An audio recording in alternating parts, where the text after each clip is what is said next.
my tattoo on my ass was a story about one time in 1985 when the Bears made it to the Super Bowl. No, for real though. Is that the camera? All right, yeah. Hold up. I'm gonna show my ass tap. Yeah. Like, censored. Man, There you go. that's my ass tap. Yeah, that's perfect. Give it a good clapping. Yeah. Welcome back for the third time, Knox. Oh, you thinking what I'm thinking? Oh, that looks good. Come on in. Can I get one? Right on the board. I'm not sure why you wanna have sex with me. Very He Italian. died and then he went to the cap. Like stump somewhere. They should listen. Yeah, play ball. It could be yours. Just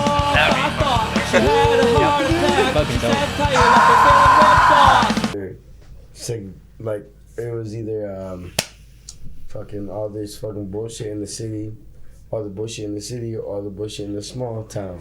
Yeah. So With the white tees.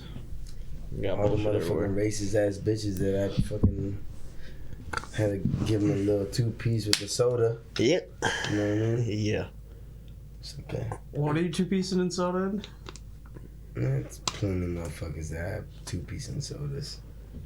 And y'all know who I am. They remember me. And then you got a. One motherfucker when I was like in 12. Are we rolling? No, hold up. Go ahead. One motherfucker when I was 12, when we didn't even live in the lake. All right. I don't know his name. I remember because I beat your ass, bitch. Oh, nameless ass this bitch. motherfucker- Drop the I name. tried- Drop the name. I don't remember. That's how much I didn't give a fuck about this motherfucker. Oh. Cause like, Kyle. those were, no, I think it was Peyton something. That sounds like a bitch ass. But Bitch he was ass a little white boy He's in the that sun. lived behind my parents' house, and they just moved in there, right? And like, I was trying to make friends because like I was a little brown kid in like 5th grade or 6th grade. I was about like 10 or 11 trying to play football in the front yard in our house and shit. And this motherfucker like threw my football and was like, "Go fetch it, dog. Go fetch it, beaner." And I was like, "Oh, what?" All right. I was like, "What'd you say?" And then like he Why? got Just- he got just a 1-piece, no soda. Oh, you didn't get the soda. He got just he got no soda. He got just that 1-piece. And then like I escaped to my other friend's house and my mama called me. My mama like she don't play around. Everybody knows where I live, cause I'm the only brown kid on the block. This motherfucker comes to my mama's house. My mama come get me from my friend's house, and she's like, "You gotta go apologize." And I'm like, "Why?" And she's like, "You punched this motherfucking kid in his face. He had a big ass fucking purple mark on his face." And standing behind his mama, and she's like, "I just didn't know why you punched my kid in the face." I was like, "Ask your kid why I punched him in the face." Yeah. He threw my ball and called me a dog. Like, he caught that just 1 piece, bro. No sauce, no nothing. He just caught that crispy chicken. Like, I just gave him that 1 piece, bro. You should have pulled a Chick-fil-A and like stand over him, like my pleasure. No, yeah. I stand up for my little bro. And then I also fucked up his older brother too. Ripped his shirt straight up. He's like, "That's my favorite shirt." It was like a Bears shirt. I love the Bears. Everybody knows me. I love the Bears. But he's like, "You rip up my shirt." And we were playing a game called, to my brother, it's called Smear the Queer football game, where you like kick the ball out of anybody, kick anybody's ass. Just some misogynistic game amongst boys in like 7th grade in like 2012. Yeah. Or 2000. I remember that game. Like Just a a little decade character. ago. Yeah, a character development, Yes. as you would say, yes. And then we fucking fucked each other So you up. took out this whole family. I mean, those 2 brothers really annoyed me. And my dad had to, like, almost fight his dad. Because these kids were, like, so butthurt that they just wouldn't be accepted on the block, bro. It was so funny. Did you give the mom the soda? Oh, I didn't give her no soda, bro. I was like 11. So You didn't give her the soul, you just shot her with a gun. No, I don't use guns except like 1 and 2 right here. If you want to catch them, bro. I don't know. Well, we are back, folks. Welcome to the Sham Show. We have a returning guest, Jake Heff, and he brought the whole band along today. Absolutely. Brought the boys out. Been practicing pretty hard, doing some pretty dope shit, I would like to think. Yes. Yeah. And we're doing a show in a little bit. Probably some more after that. This month, actually. Yeah. No, isn't it March? Oh, no, yeah, March. Yeah, March. Yeah, we rescheduled. March 12th. Are you guys doing the stockyard? You heard. March No, 12th. that one's No stockyard? not really scheduled. Okay. So and it's too close to the show that we have for the basement. It's like, why would you play? You could slip in there another time. It's not smart to play two And we're shows having in the a- same city within the same week. Really? That rule of thumb It's a rule of thumb. that you just made up? Huff's got his thumb rules busting out. Because your supporters, or like their local supporters, they're not willing to see you that second time. They just want to see you that first time. Mm. Yeah, it's kind of like don't wear it out. Yeah. Do you have local supporters? I mean, no. Is that something to worry about? No, absolutely not. We're really worried that we'll have too many fans. Yeah. Yeah. I'm already Yeah. thinking like that. By too many, he means like 2. which Too is many. Yeah. 2 squares, so it's 4. Right? Yeah. Well, I never signed up for any. So we got Diego the E-Boy, Yes, I played just bass. the bassist. Yeah, and you do guitar too, though. You're pretty good at the guitar. You're a musical I've Been been guy. holding bass. the bass down. You're multi-talented. Seen you dance. Yeah. Think of Mosh. I like to masturbate. We've also Masturbate. got a couple good screams tracked from you. Yeah. That's been Yeah, it's fun. like when the thumb goes up my butthole. Yep. Hey, give us a scream at some point, huh? Right now? Yeah. So, There you go. fuck everybody in the NIUIC. My boys deserve better. Yo, when you were rapping at that one show, that was pretty good. That was all freestyle, right? Yeah, that was all I forgot you freestyle. came to that. You Yeah. put me a beat right now and I'll freestyle right now. Well, let's get around to that in just a second. John, the other E-Boy. What's up? Thanks for having me. John's a drummer. Right. Right. He Yep. likes to play the sticks because Yeah, the stick flute. Well, you guys have been jamming together for like ever, which is pretty cool. And then like me and Heff have been jamming for a long ass time together. So like things meshed up pretty well. I think. How'd you guys meet? I never got a straight answer. Tinder. Goddamn it. No, it was Grinder, actually. When? What year? 2069. We met through a mutual friend. Well, he's not really a mutual friend anymore, but we met. Mutual enemy, huh? I was a part of a different band at the time, and we met his bassist at the time at RVC, and he's like, "There's a Battle of Bands thing in Oregon," and that's when we all met. And Oh, yeah. we were yeah. friends with his bassist for a while, and we were all like kind of standoffish because we were all competitive because it was a Battle of the Bands thing, and they ended up winning. Who did? My band. His band. Wait, My Fish, band. how old are you? How old are you? I'm 23. Wait, are you? What are you? 23? 24. No, my band beat his band in Battle of the Bands in Oregon. I remember that shit. That was like in 2000. We got third or second. We got like $50. Yeah, like so the first time I ever met John, it was at a Battle of the Bands at Oregon, Illinois. And like Oregon, Illinois is it's a place that I've been like wrestling at for like all the motherfucking good kids went to wrestle at Oregon, Byron, Stillman Valley, all these fucking powerhouse schools. But when I came back from college and we went to a Battle of the Bands, and there was a band called Throw Switch there. My old band. That's this motherfucker's band. He was playing the drums. And I just barely joined his band because like me and my homie Trey were literally looking for a drummer. Shout out Trey. It's actually his birthday today. Happy really? 23rd. birthday, Happy Trey. Hey, Trey. birthday to Hold up. Trey. Yeah, Trey. Shout out 23rd birthday to that motherfucker. I know, you know, Bless up. sometimes friendships go down, but like, I just want Trey to know that I still think about that motherfucker. I just like always wish my homies good luck, even though we like fall off.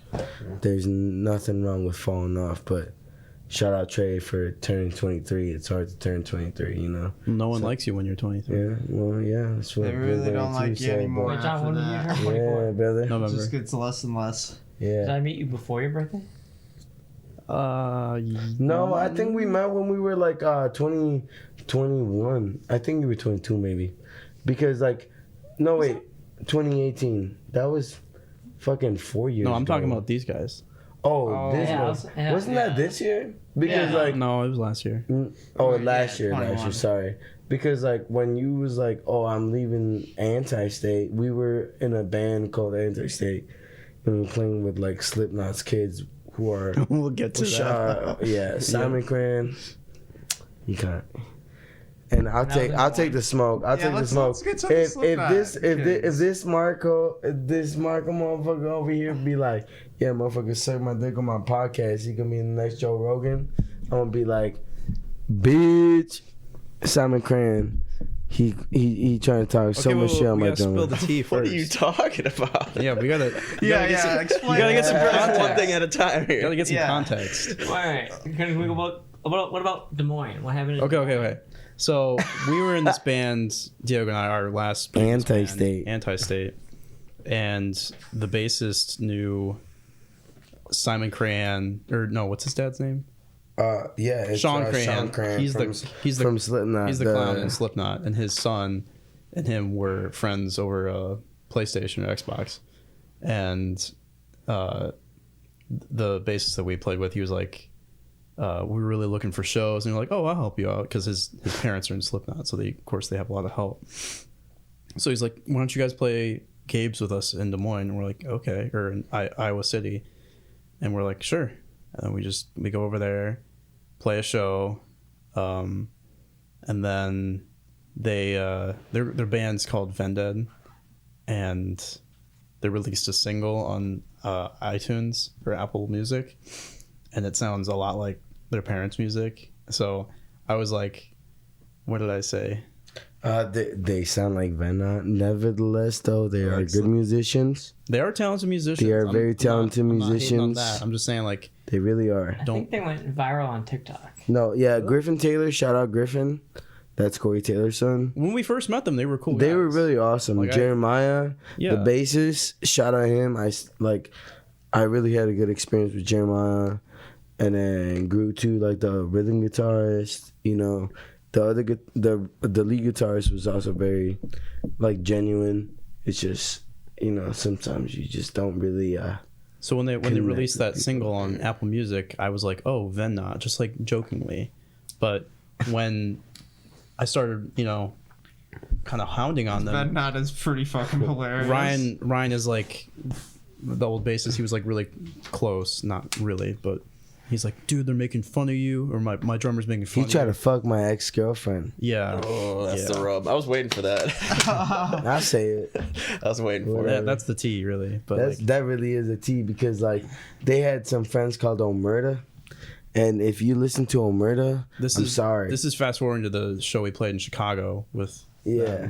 Murder is a code of silence. Nobody knows Anti-State. No. Nobody. So we go in there and we play, and we're the first or second act, It's first. and I we're think. packing up our stuff because this is the point where I was leaving the band, and Simon Crahan, Sean's son, comes up and he's like, yo, dude, daps me up. He's like, good show, bro. I'm like, oh, thank you. He's like, Ven Night, huh? I'm like, yeah, man, I guess he heard about that. He's like, walks away. He's like, I'll remember that, you know, because he was pissed about it, but he knew it was funny and clever. And, You got him. And I don't know if it was the drummer or the bassist from Omerta. No, it was the fucking guitarist that screamed to the little Asian kid. Like he was like, And this is after I left, and yeah. Diego. No, and- he was trying to talk shit to your face. I never saw him though. I only heard about this after you told me. They're like, who's this prick? Who's So this prick? I'm loading up my car, And Diego's cousin and friend are like, you know, on the sidewalk by the building, and they were all up in the green room, and our bassist was like, he's talking shit, and then the guitarist from Armor was like, where's that prick? I'm gonna beat him up.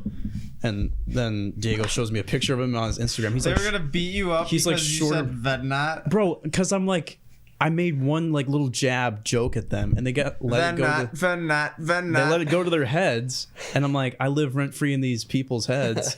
And Diego's like, if you guys want to fight, me, my cousin, and my buddy are right here. Dude, I'm always down to throw down. And Imagine- also, like, I feel safe having him in my band. Right. now. imagine He's having the muscle. having your dad's music be so hardcore and like meant to be gripping, and then to be such a fragile human being. Right. well, respect to you Sean, though. get compared to that, and it breaks you. That's what I'm saying. Like, That's with Simon, but I wouldn't Like, say sorry necessarily about your with Griffin, fucking though. vagina, dog. they're talented Jesus. musicians, and I'm like genuinely disappointed because like you have all this resource from your parents, and you're like good musicians. Why That's what not, I'm saying. Why not create something different and unique and original? Be your own person. But like, They'll Yeah. get there. They'll get there. So no one got their ass How beat. old are these kids? They're young, 20-something? dude. They're like we're 18, 6 years 19. old. Oh shit! Give They're them. like, no, they're like 17, 18, 19. they're young. Like Jeremiah, he's 18. Yeah, it's hard to judge. 18. kids, Shout out son. Jeremiah Peter, Like- though. Because he don't wrestled and he's a tough motherfucker. Like, I respected the bassist, Jeremiah Pugh.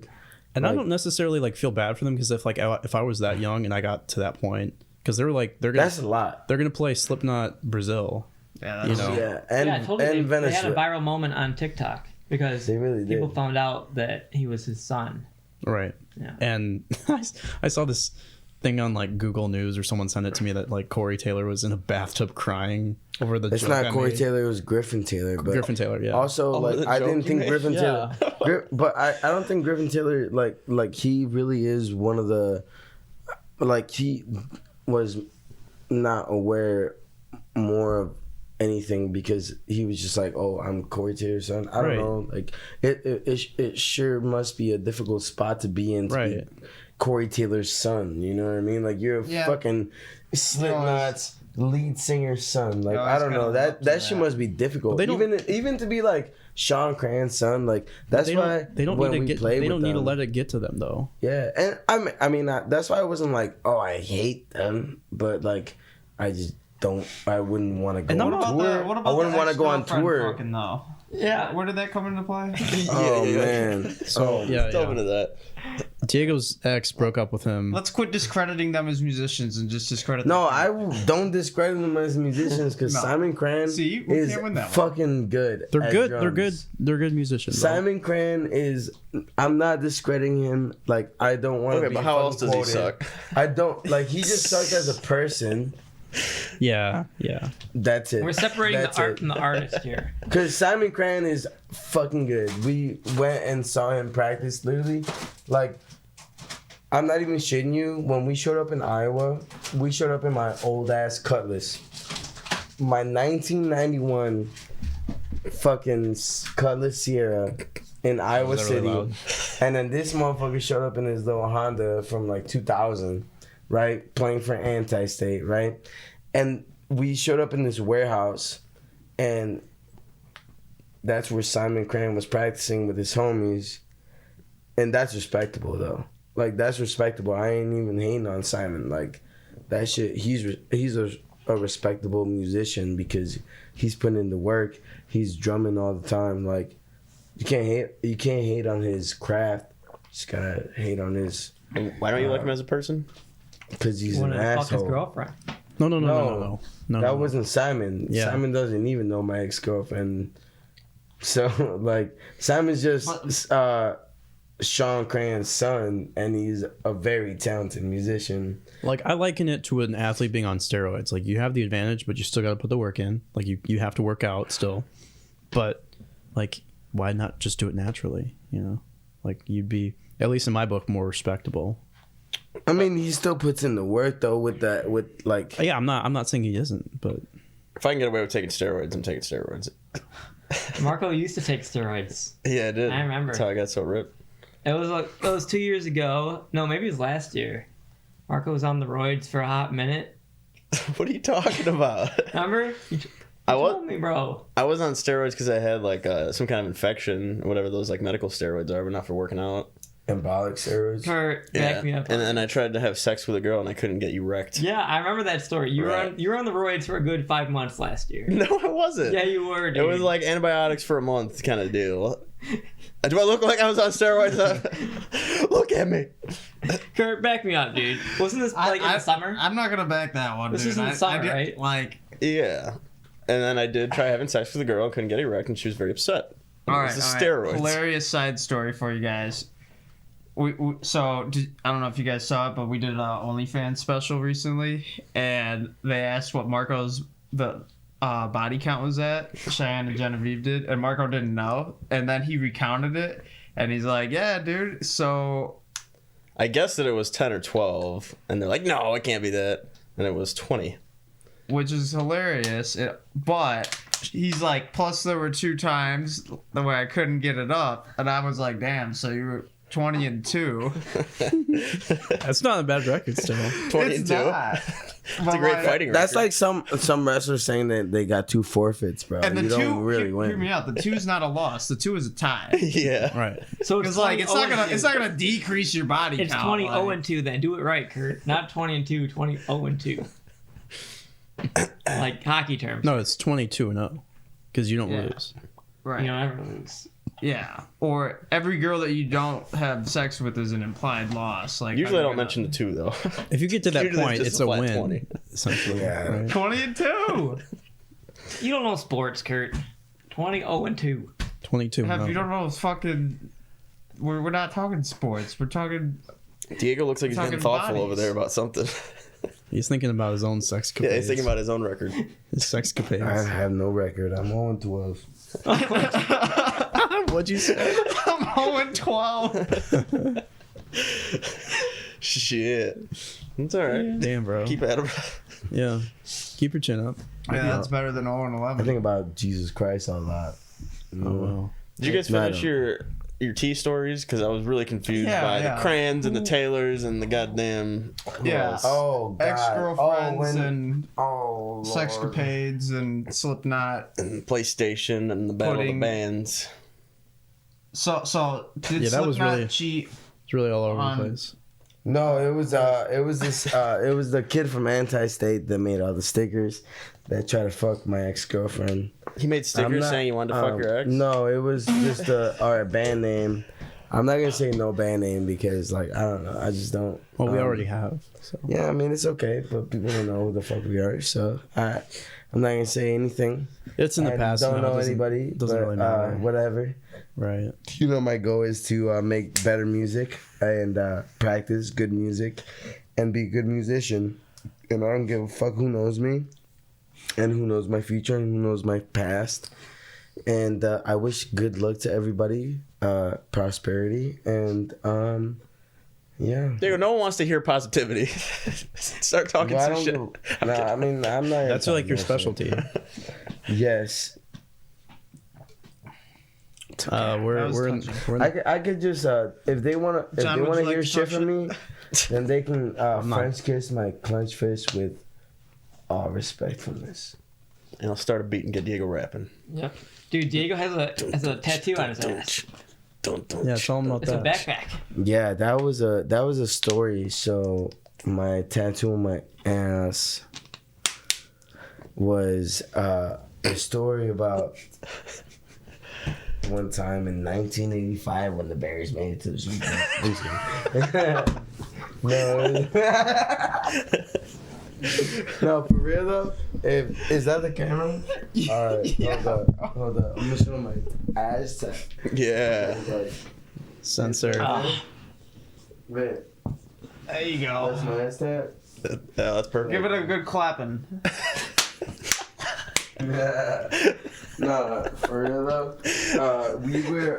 It was probably 2018, and me and my band Mercury Rose were like fucked up, probably. And there was a person, and they said that they had a Stick and poke. stick and poke fucking shit in their car. And they gave us all. I'm not gonna say no names, but there was 3 tattoos done. Wait, is it There who was- I think it is? Huh? Is it who I think it is? Yeah, probably. It was my backpack. It was a half-peeled banana, not fully done, not unfully done. It was just half-peeled. Got it. Half-peeled banana. Very and then there important. was a gun, like a 1776 gun, like pistol, pointed at the asshole Who was that on? on a very homophobic person. So you guys all Anyway. got these ass tats? Is what you're saying? Oh, Yeah, 3 of us got ass Okay. tats. And you got the backpack. I got the backpack. Is there any significance to it? Yeah. Please explain. Well, if you choose down in a wrestling match, you're not getting up. Because I'm your backpack. Oh. You take him to school. Well, what does a half-peeled banana mean? I don't know. That was just when we were Slice. fucked up. A stick and poke hurts, though. A stick and poke, they literally like poke. Like every single hole. Like, you know, when you Hence get an the actual poke. tattoo, they go like it's a gun. But a stick and poke is like a fucking every So dot. how many sticks did they poke you? I don't know. I was on a fucking kitchen table, and I was, it was after a show, and I was just like, oh yeah, ow, my ass. Your pants Yeah. down to your ankles. Like I was on top of a kitchen table. I don't know. It hurt though. Like I can't lie, it fucking hurt like a motherfucker. Like hurt in a good way.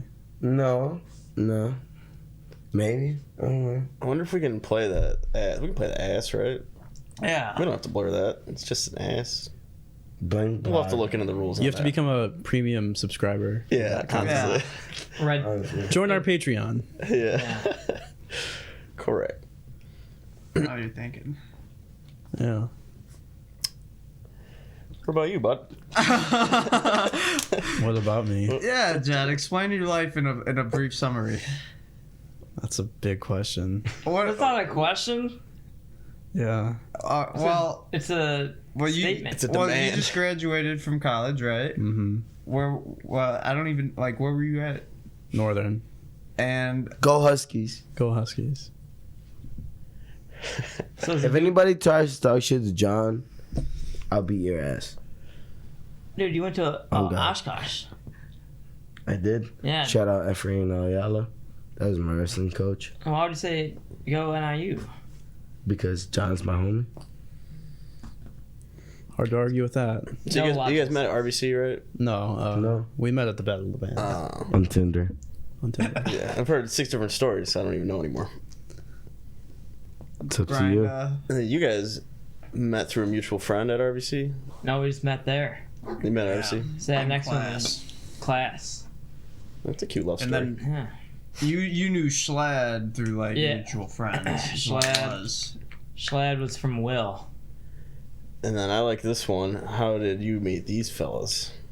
Oh, that's a good one. Oh. Grinder. I had, so when I was like Right. 24, this is like 2019, maybe 20, no, this is early 2020. Was that poster up that long?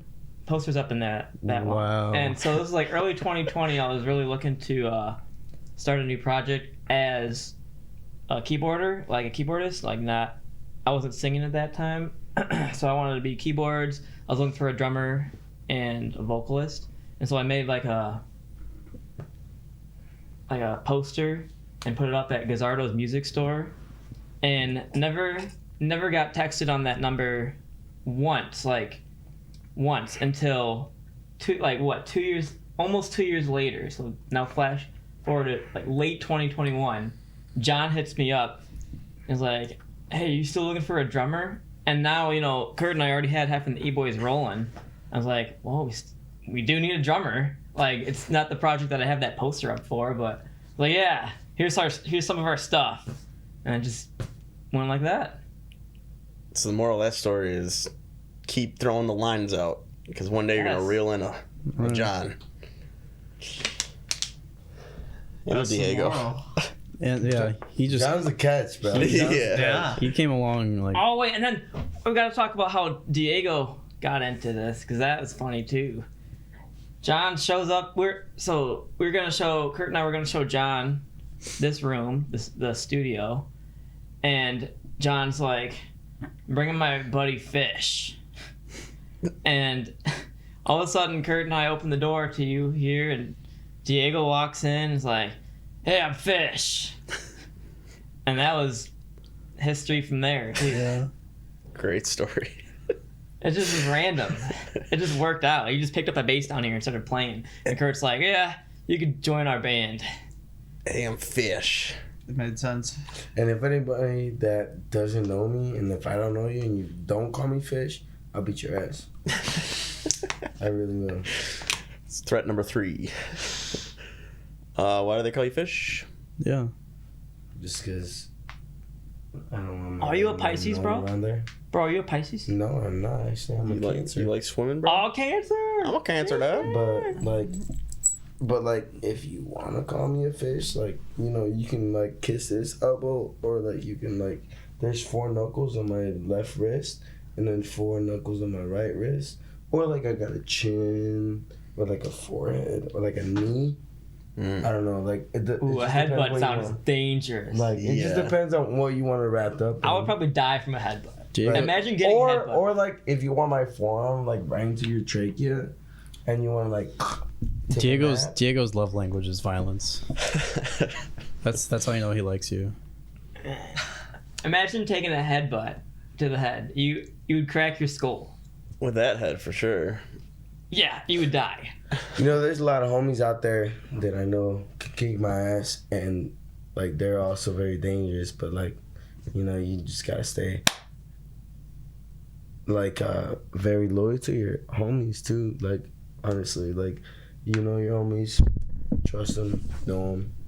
You're there for your homies. Like, what was that shit that your homie Paul told you today? Oh wait, I remember. My car is down right now. I can't drive my car, and I called John to pick me up from the school today because I had regionals for wrestling. And Paul was like, "Why are you picking up Diego? Like, you're not his personal driver." And John's like, "Yeah, well, he's my homie."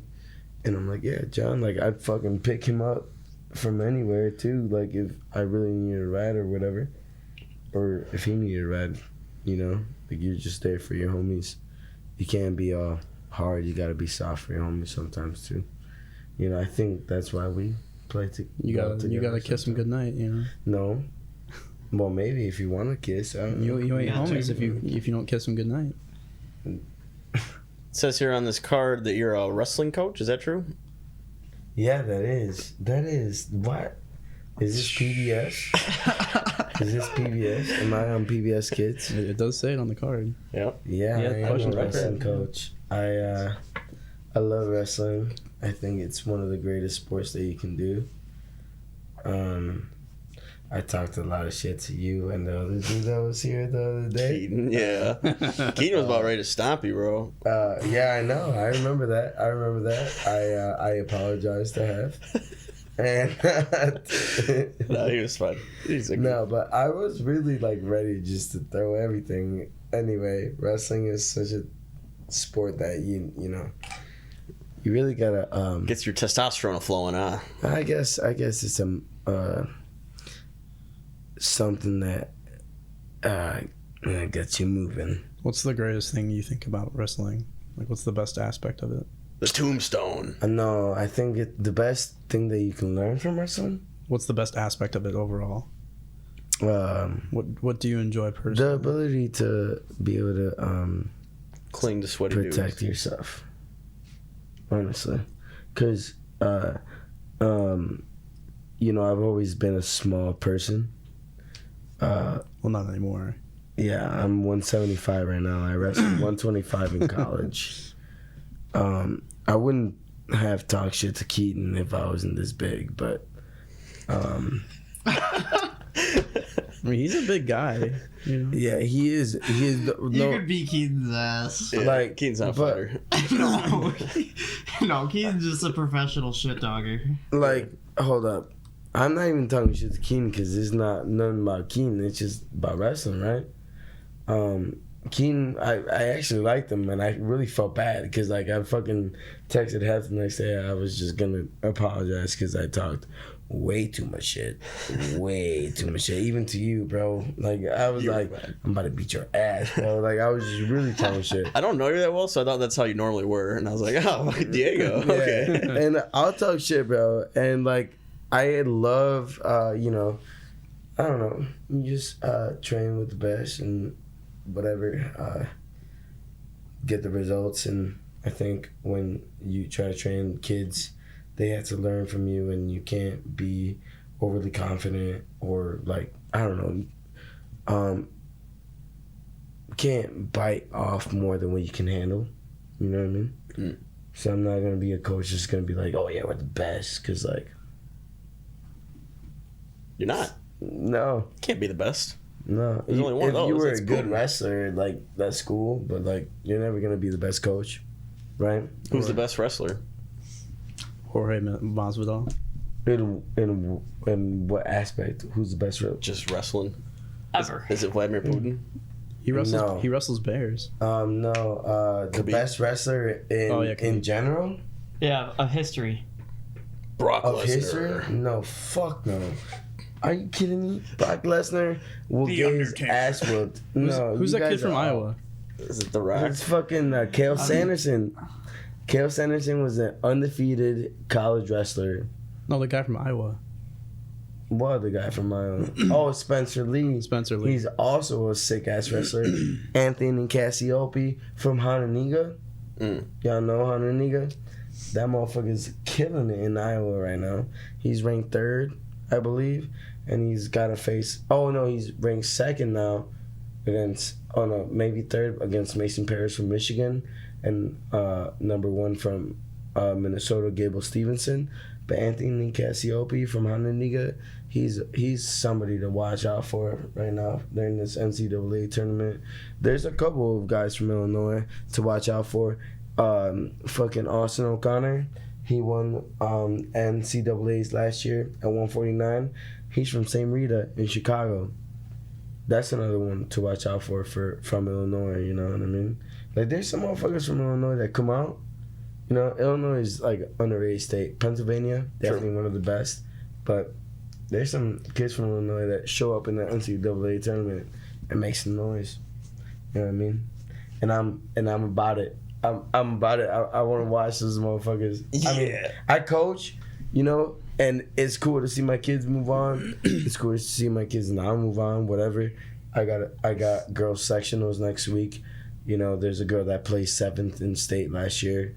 She'll probably make it again, maybe not, but whatever happens, you know, like, it's like you gotta be there and you gotta be focused, not only on yourself, but on your kids, like, to be like, listen, you won this, you got a chance to make it forward, bro. Like, do it.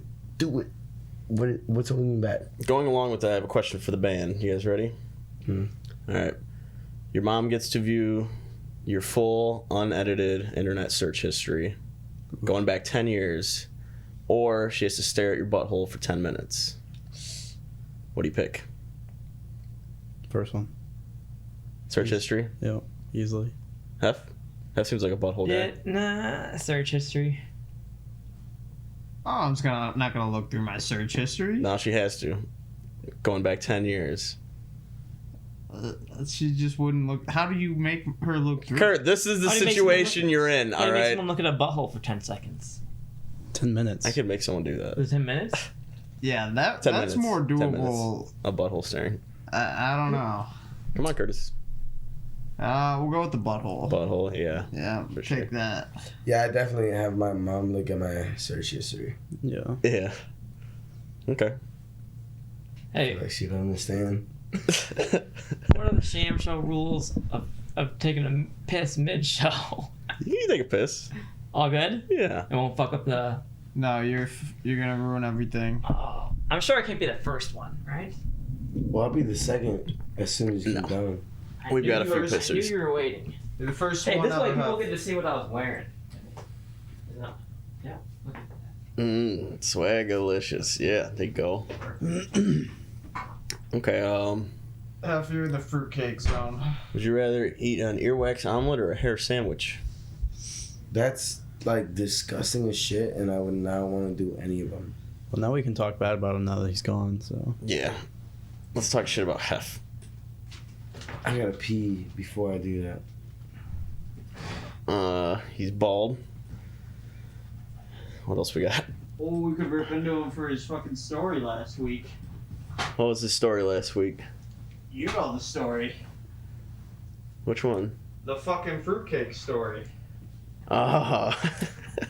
He probably would prefer that not be discussed, but we'll try to get it out of him. Oh. Yeah, you guys remember that? fruitcake. The ride home. Oh, yeah, that's kind of. See, I don't know. Yeah. Maybe we should not bring it up. Maybe we should bring it up while he's not here, and then pretend like it was never brought up, and then just Oh, just let put it it rip. on. Yeah. And you'll find out in horror as he's watching. Heff's gay. Gay. What's wrong with that though? Nothing. He's just being. He was just like. Just facts. That's it. Now you know. Is he really? No, I mean, what do you make of that story? That's the whole. That's the whole thing. Like I just don't think. It seemed like a sexual assault. It did at first. And I'm not sure why he didn't do anything about it. I really don't remember that because I was talking all this shit, but I just don't really think that there's a reason to make somebody feel down on their sexuality because No, it's not that though. No, it's about being honest with yourself about your sexuality. Right. That's the Word. funny part. So I don't remember that because I was talking literally hella shit. Yeah, you were pretty fucked up too. I was tanked, and I apologize. I thought you were fine. I don't think I apologized to you, You so were there I long You're enough. good, apologize. man. You're good. You weren't there long enough. I was talking shit a lot to you and the T and Tegan. I love that I walked into that. I love that I walked into that. Either way, I don't think you can beat me. I just Nah. He's not a fighter, that Tegan. No, Tegan's soft. Dude, what the fuck, John? That was mostly into the mic. Bo, John they fucked it definitely up. caught that. John's always fucking up, man. What are you talking about? I feel like John never fucks anything up ever. That was the John mic. fucking up. Yeah. The mic. Yeah. The mic. What else you got? Well, that's number one tonight. He was eating a cookie pretty loudly earlier. Yeah, that was pretty bad. I'll own up He to just that. has no etiquette. No etiquette. Yeah. John, talk about your political thing. Because I just heard like a gloss over about Political thing. Yeah, so he's a future president. President John. Be more specific. President of what? I got my Bachelor of Arts in Political Science. Were you like doing a campaign thing that you were going to work on? I did intern for this boomer Republican guy Who is it? about 2 summers ago. I'll leave his name out just for posterity. It's Joe Biden. Yeah. The boomer Republican. Yeah, the boomer Republican. The secret boomer Republican. He had me like manage his social media. He's like, "Can you do a Facebook?" I'm like, "Pretty sure I can do that." Sick gig. That is Yeah. awesome. Nice. He paid me pretty well, but I'm like, yeah. So, Goddamn. politically, I'm an anarchist. Diego's an anarchist too. Damn. Legit. Yeah. Like full on, you think we should just like fuck everything? No government. What does that mean? Yeah, no Means government. But like so like when people like think about their like perception of anarchy, they're thinking like burning in the streets, riots and all that. Yeah. No, this means no government. Yeah, like I just believe that at least under our current system, if legitimate rule is to be considered legitimate, you have to consent to it. And if I don't consent to it, then it's not legitimate. So Okay, a couple things. One, you're working in politics, but you're an anarchist. So Right. You're working for the system that you disagree with. right. So there's two Okay. schools of thought. There's like one where you can exist within the system and try to change it, Right. or To rebel. there's the second one where you're kind of like a collapsitarian, meaning like you just think the system should crumble, Right. revamp and restart it from the beginning. And that second one isn't as appealing because people are like, well, what if we do without the system? And people. So by no government, you mean no federal, no state, no city, nothing. Yeah, and while this is like a pretty utopic, sense of thinking. Nothing weird. So one of my buddies was an anarchist, and he's like flip-flopped on a dozen different political ideologies. But something I was talking to him about was, what about like the police force, for example? Oh, it'd be fuck private them. police, right? Privately funded So police. more specifically, I'm an anarcho-capitalist, so I still believe in capitalism as an economic system because I think that's just, I think politically as an anarchist, we'll get to you, don't worry. Politically as an anarchist, politics. I can do anarcho-capitalism. I'll take that because realistically, the way that it's got so much pull now that it'll just kind of recreate itself. Okay, but so at least you're putting capitalism just first. for that specifically, explain how a police force would work in a anarcho-capitalist society. So, a subset of politics is philosophy, or either or. One falls under the umbrella of the other. So, there's like schools of thought of like incrementalism, meaning like we'll incrementally limit government because abolishing it altogether is very far-fetched. But as an ANCAP, we believe that government would better be service to people by privatizing it because we believe that the government has a monopoly on everything. That's why there aren't really competing forces. Like, say there was another vape shop, which there are in Rockford. You have competing forces. It's like going to the DMV. There's no DMV competition. Right. So like Marco's Vapor would offer better products and services, meaning they would get better business. So government has like this monopoly, and while there's like private medical services, there's like some private security, but their jurisdiction doesn't supersede that of federal or state. So we would believe that privatizing police is the best because we still believe in security. We don't believe, we believe like the Machiavellian self-sufficiency standard, meaning that you take care of yourself first and foremost, but we also believe in security, like arming yourself, owning your own guns. Okay. If you So need to. does that mean I can kill a homeless man and get away with it? No, that's still murder. According to who? Right. And that's the tricky thing about anarchism is that like if you don't have any rule of law to appeal to, then there's a good someone put it this way, like anarchists still believe in rules, just not the government rules. Like we can set our own standards and boundaries and associate voluntarily. Like anarchism isn't always deemed as a form of government because it isn't. It's absence of it. It's more. Yeah, anarchism is an absence of government.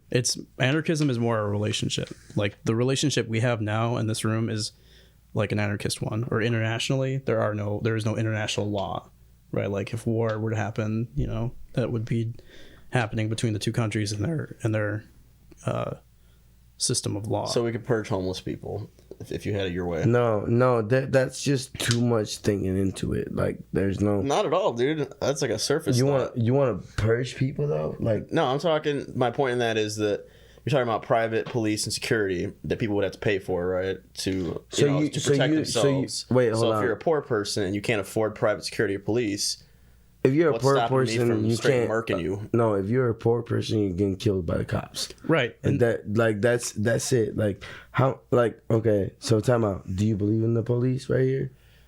Mostly. You do. Mostly. Okay. So does that protect your capital?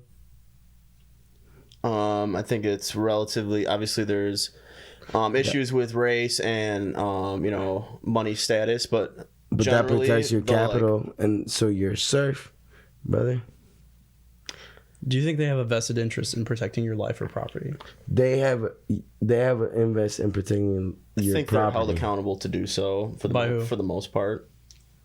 The people, especially now with like recording and shit. Right, Right. but people are gonna get that anyway. There's always But see that film. that right there, that is a good accountability measure. But like the problem goes back to government being that monopoly on it, because there is no competing force with them, and things like qualified immunity. I don't know if you know what that means, but like if a cop shoots Curtis or something, Curtis or any of his family members, should he survive, can't sue him because they're protected under the state law or under the state system. And that cop knows the judge, the judge knows someone in, you know, the district attorney office or the. There's definitely kinks in the system and it's corrupt. I'm not saying it's a perfect system at all. There's always kinks in the system. But I'm looking at your guys' perspective and point of view. And again, if I wanted to murk a homeless person in the streets, who's going to stop me from doing that? If you want what? If you want what? System of accountability, I guess. Okay, so if you see a homeless person in the streets, what are you gonna do? Well, let's say if I was a murdering type and I wanted to murder the homeless person and I did that, then who's stopping me from doing that? And who's going to hold me accountable? Okay, but are you with who's the going to possibly type? arrest me? No, he's speaking just hypothetically. And in an anarchist system and society, the morals of anybody would fucking kill you. If you think that you would step up and pay for a private police force to hold me accountable? Yeah, and then beat my ass? Just because we wish for an anarchist society doesn't mean the morals or desire for justice is absent. You know, if people such as yourself, let's say that us four have like a lower gross income than you because you own a business, you could provide security for us. We would lend you money or something. And I know that in that sense, I don't think I would though. Right. I'll let y'all fend for yourselves. Right. It would be voluntary. And that's why I think owning. That's not anarchism though. Because, owning your own guns is important too, Yeah, that there's just a lot of shit because like if you own a business, if say like you and I own different businesses. Like say you own a gun owning business and I own like a old silversmith business, right? Like the old. You're making swords and shit. You know what I mean? Okay. We would have more of a martial arts background, and you guys would have more of a 20th century background, right? Mm-hmm. And there'd be respect on both sides, right? But there would be more pride on our side, just because it's more of a cultural phenomena to be cultural on the martial arts side. Okay. Anyway, so like whatever you're doing. Either way, we're using not the European type of capitalism, whatever, you know what I mean? Mm-hmm. So, the capital is getting protected by the police here in Rockford because I've seen it in the east side, I've seen it in the west side, south side, north side, whatever, you know what I mean?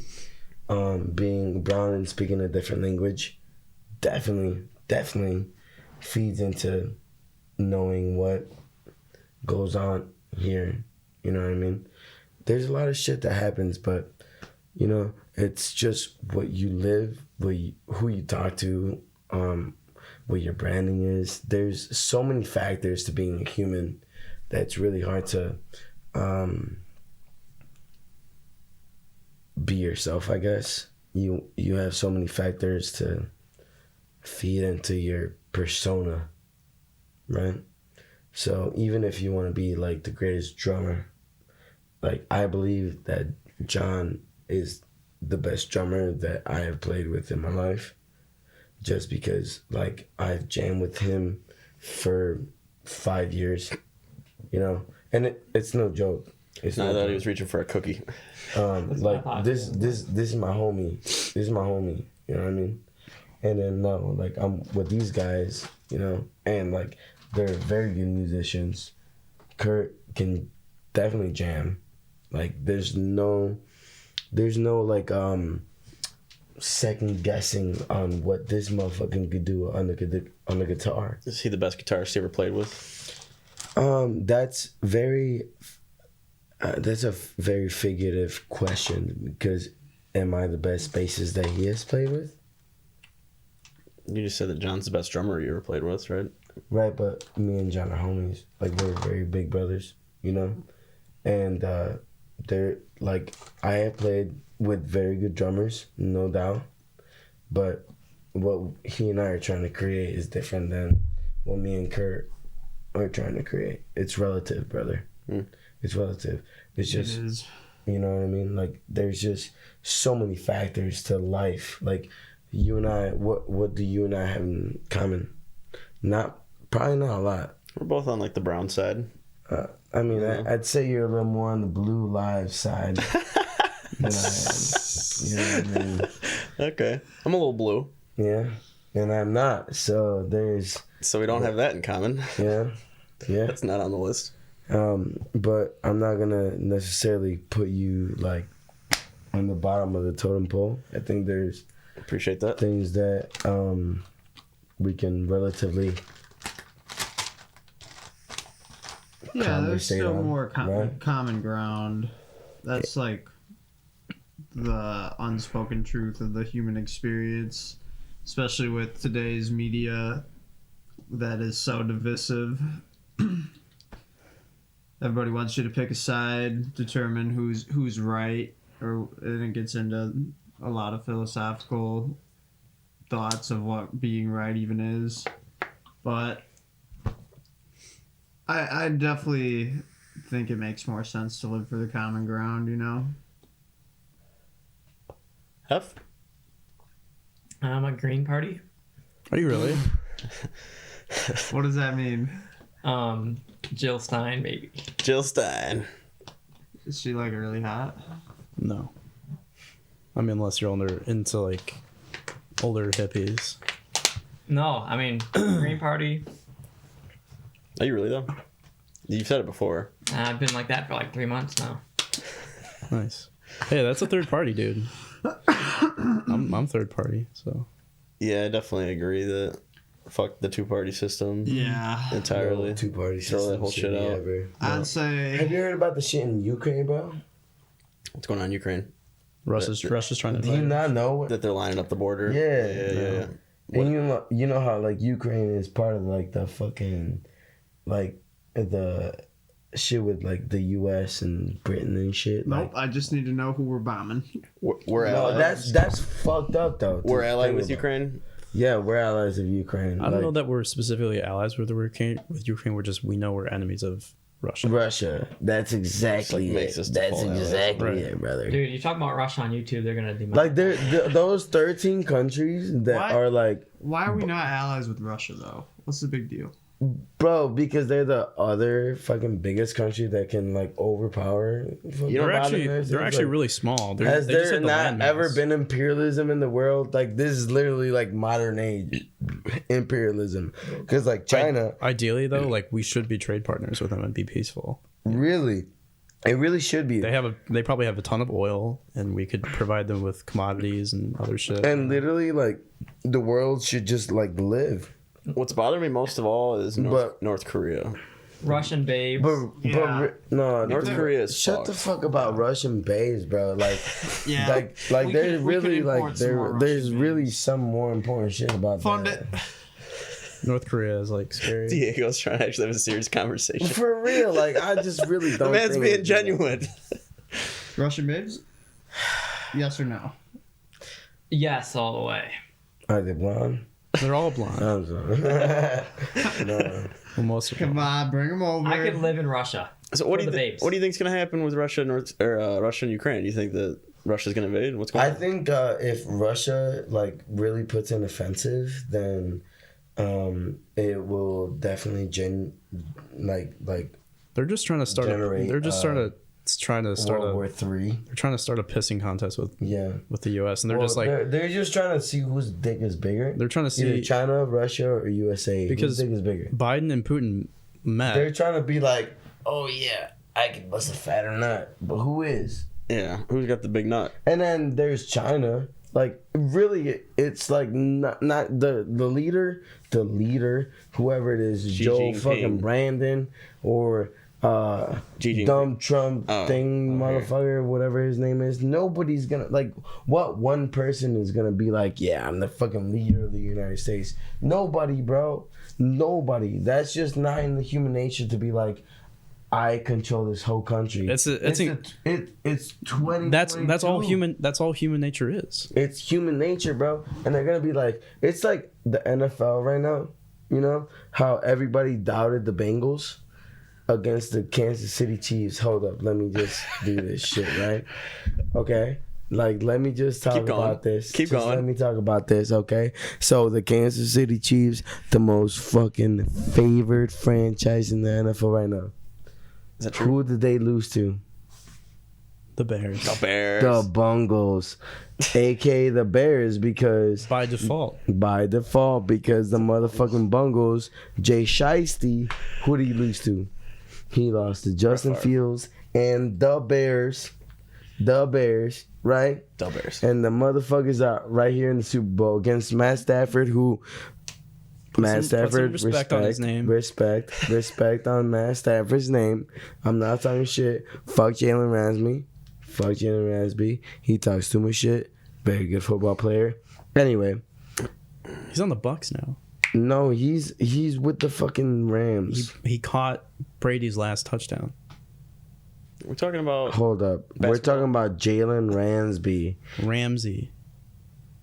Ramsey, the defensive back from the fucking Dude, Rams. John's right. It's Ramsey, and he's on the Rams. No. No, he thought he was on the Bucks. Who caught Brady's last touchdown? Because he was remember when the Bucks played Jacksonville and Ramsey It was talking all that shit. Evans. No. It was Ramsey. No. Watch the tape. Go look at the tape. Please Ramsey's on look the it tape. up. Please look it up right now. And I know I'm gonna prove you wrong. I NFL know. licensing prevents. Ramsey is on the Rams, bro. Ramsey is on the Rams. We're He getting is the pulled for saying cornerback. NFL. Anyway, please let me The owner of the continue. NFL is gonna Please show let me up, kick continue. all our asses. Yeah. No. Robert Goodell. Who is he? Roger. I don't even know who he is, bro. He's like this one like ginger guy who thinks he's the Bengals. Anyway, that's Joe Shiesty. Joe Shiesty throws to Jamar Chase. I think. It was Mike Evans. Huh? I know. I told you. It was Mike Evans. And I knew it. I just thought it would be like an interesting thing because like Jalen Ramsey was talking all that shit. Jalen Ramsey talks shit to every single good wide receiver. Like, do you remember when Blake Bortles was a thing? I don't know. Blake Bortles was like, yeah, Jaguars? Jalen. Yeah. Yeah. But do you remember like when the Jaguars were in the AFC Championship against like the fucking Patriots or something? Yeah, Tom Brady. Yeah. Yeah, and they were that was before they went to when the Rams made it to their Super Bowl. Yeah. You remember Blake Bortles was like, oh, Blake Bortles, number 5, Jalen Ramsey, number fucking 14, whatever. But anyway, motherfucker, you got that number wrong. I do support Kaepernick taking a knee. I fully support that. That's I good for a I protest. fully support that for sure. I think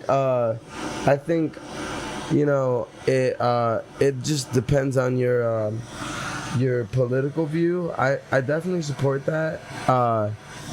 And I will definitely be down to talk with anybody that doesn't necessarily see the same thing Yeah. that I do. Does that make sense? What do you guys think the biggest problem with society today in where we live is? I think it's the lack of communication. You know, I think you know when I go and coach, I think a lot of kids really like the sport of wrestling, but there's so much competition that there's not enough love for the sport that there should be. You know, I don't know. I'm gonna go with corrupt politics, It's government. one way or another. Specifically, Everything. yeah, Local, it's all state, federal. If we got 99% of government out of everything, life would be so much better. I definitely agree with smaller government any way that needs to happen. No government is tricky for me, but as small as it can possibly be, absolutely. I mean, I understand small. it's not exactly tenable, but you know I don't compromise on that because I think that's why I can condone it, because it's a viewpoint that you have to realize that people that are trying to set up bureaucracies now would just be recreated even if it was wiped anew. Absolutely.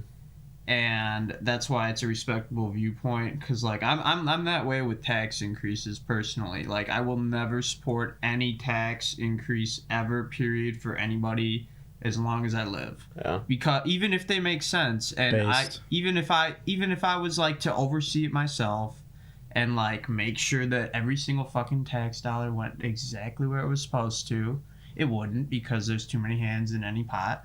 But what I would see happening with I'll never support it. So that's why I can condone that point of view that is always going to be against it. What I see happening with like anarcho-capitalist situation is basically the country turning into a giant mafia. Correct. But you know what I mean? There will be someone who comes to power, and it's going to be fueled by money in some way. Yep. You can pay for your personal private protection, but there's going to be a lot of murders, there's going to be a lot of corruption, there's going to be a lot of unfairness, and no one's holding them accountable. That exists already. That exists. That has existed since Al Capone, since when you fucking. But do you think that the world would be better run by the cartel of the mafia? But if the whole fucking government is a cartel and mafia. The whole thing, brother. cartels and mafias wouldn't exist if government wouldn't exist. Like, that shit's been the thing since fucking alcohol got fucking banned, brother. Alcohol and we got banned. And guess what? That's the fucking shit that the U.S. gets imported all the time. Yeah, you're saying that the price they would pay for being more well-known alcohol, is that and more smack. people can hold them accountable. The whole war on drugs creates the black markets and the cartels. It created everything agree with that. in inner cities. It created everything in inner cities. And guess what? The inner cities make money for the cops that fucking protect. Right. Because fuck the cops. And everybody fucking comes out here and fucking arrests everybody of color and fucking doesn't fucking do anything against fucking drug dealers that are white or are pedophiles. Have you had a bad experience with cops personally? Yeah, of course. Like what? What happened? I mean, I'm not gonna say anything in particular, but it just the language barrier when you speak differently from them. Like, Well, tell them the story about your dad getting pulled over. Well, I'm not gonna go in detail about my father, but when a United States cop goes into detail about talking to another person that's not from here, they feel like they're superior. Yeah, for sure. It's like if you knew your language better than I knew your language, right? You would probably feel superior a little bit. Yeah, that's definitely a thing.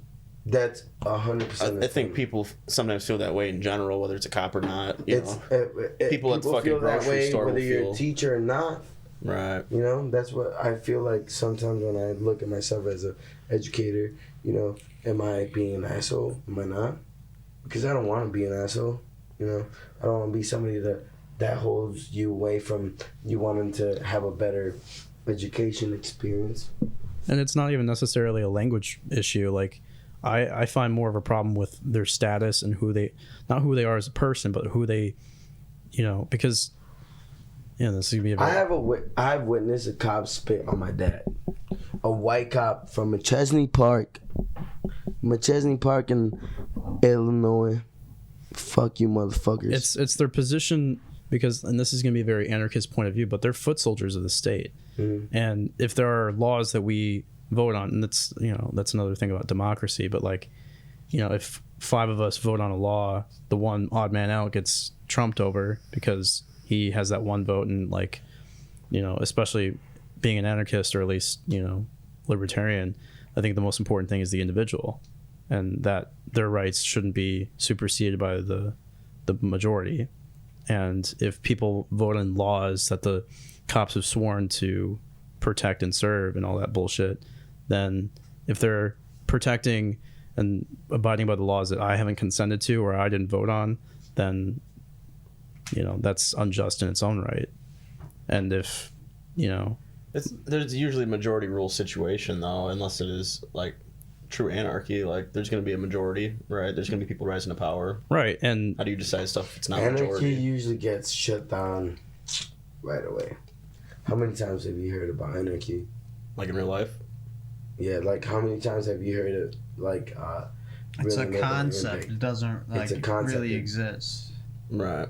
Everybody gets killed. I mean, there are real life examples of it happening. There is, but they like who are all the anarchists that have stepped up And are they alive right now? No, because it's a threatening to their regime and their narrative and their power. Exactly. What about in like 2020 when they had that sovereign state Chaz in Portland?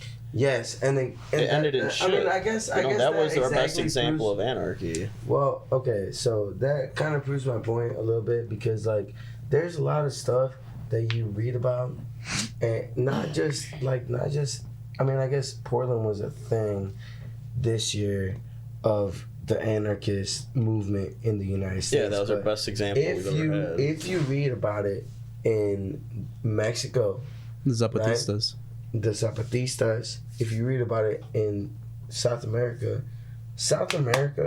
and Central America are colonized by the United States. 100%. Why do you think that motherfuckers try to get their papers in the United States from Guatemala, from Mexico, and they try so hard? They can own a bank in Mexico, and they try to get their papers here, and they get denied? There's a lot of shit that happens in Mexico and Central America. Central America provides how many goods for the United States? And they're still looked at as a minor person here. How much shit does the Middle East bring to America? And how do they get looked at here? If they speak any type of different language, they're looked at as foreign. And what does the Middle East bring in here? The oil, fucking a lot of shit. And then the South brings in coffee, beans, bananas, everything, sugar, the thing that brings in diabetes for like, what, 40%? Bring in the Americans? diabetes. Like, bro, like honestly, there's a lot of people here that hate on the Southern American countries, Mexico, fucking y'all are fucking Africa. great. Like that's just crazy because America is a colonizing country, really. I mean, our foreign policy. Central America is Foreign policy is based on imperialism. It really is. And like, what's Mexico gonna do? Just give you guys weed and coke? That's pretty much what it is. It's better than nothing. Yeah, and then what? It's providing for the police department, and that's what the police is gonna keep doing to you motherfuckers. And that's why Rockford stays the same way. What gives money to District 1? Everything, bro. All crime. That's part of being punk, is being against the status quo and the establishment and system as it is. So. Yeah, and fuck the police department. And fuck Tom McNamara. Yeah. And I don't give a fuck if you hear this motherfucker. You might. Friends with him on Facebook. Are you really? Yo! Special guest arrival!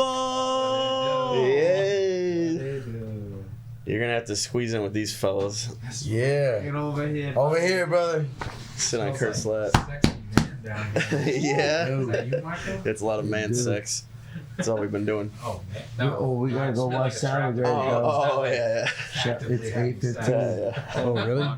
Agreed. It is 8:15. Yeah, we'll bounce and he can take our Yeah. spot. You guys gotta do the show? Yeah, we're going to a Well, show. no, we want to go watch show. What time is it?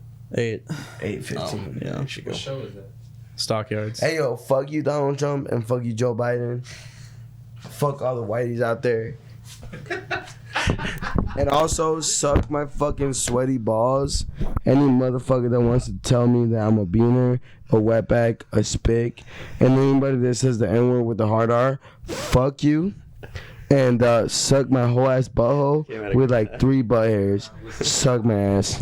It's like totally hard art that shit. He's allowed to. Yeah. Dave, you wanna What up, give like a final doing, band plug real quick? What's going on? Oh, yeah. What's going on? I will. Since you're on a rumble.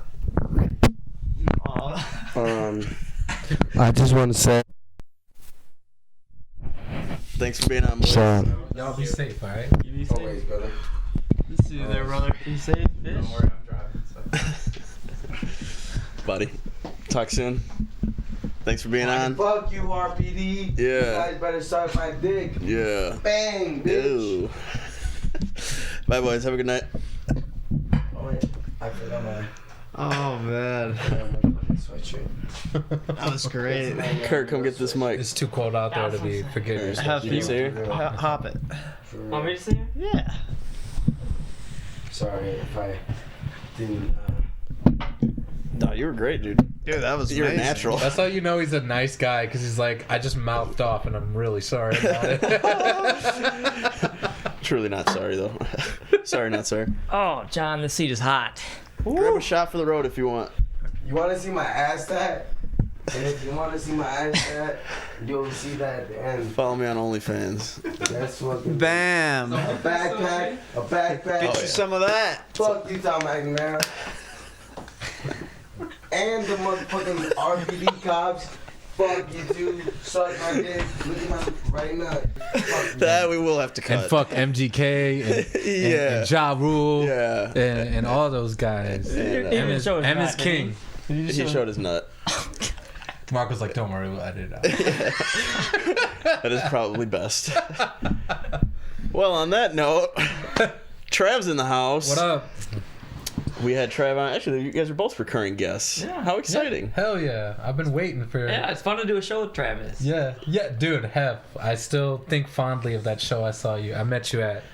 It was a great show. But That was fun. no, dude, I was waiting for you guys to invite me another one back, lined up. and then I was just like, "Fuck it, I'm just gonna show up."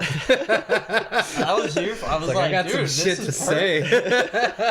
Had some shit to get off the chest. No, what it really is, And rolling, baby. what it really is all my friends are married and have kids and shit.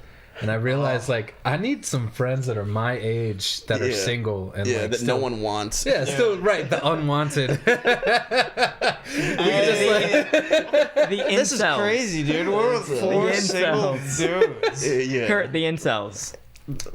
ain't no, there's nothing incel about me, bro.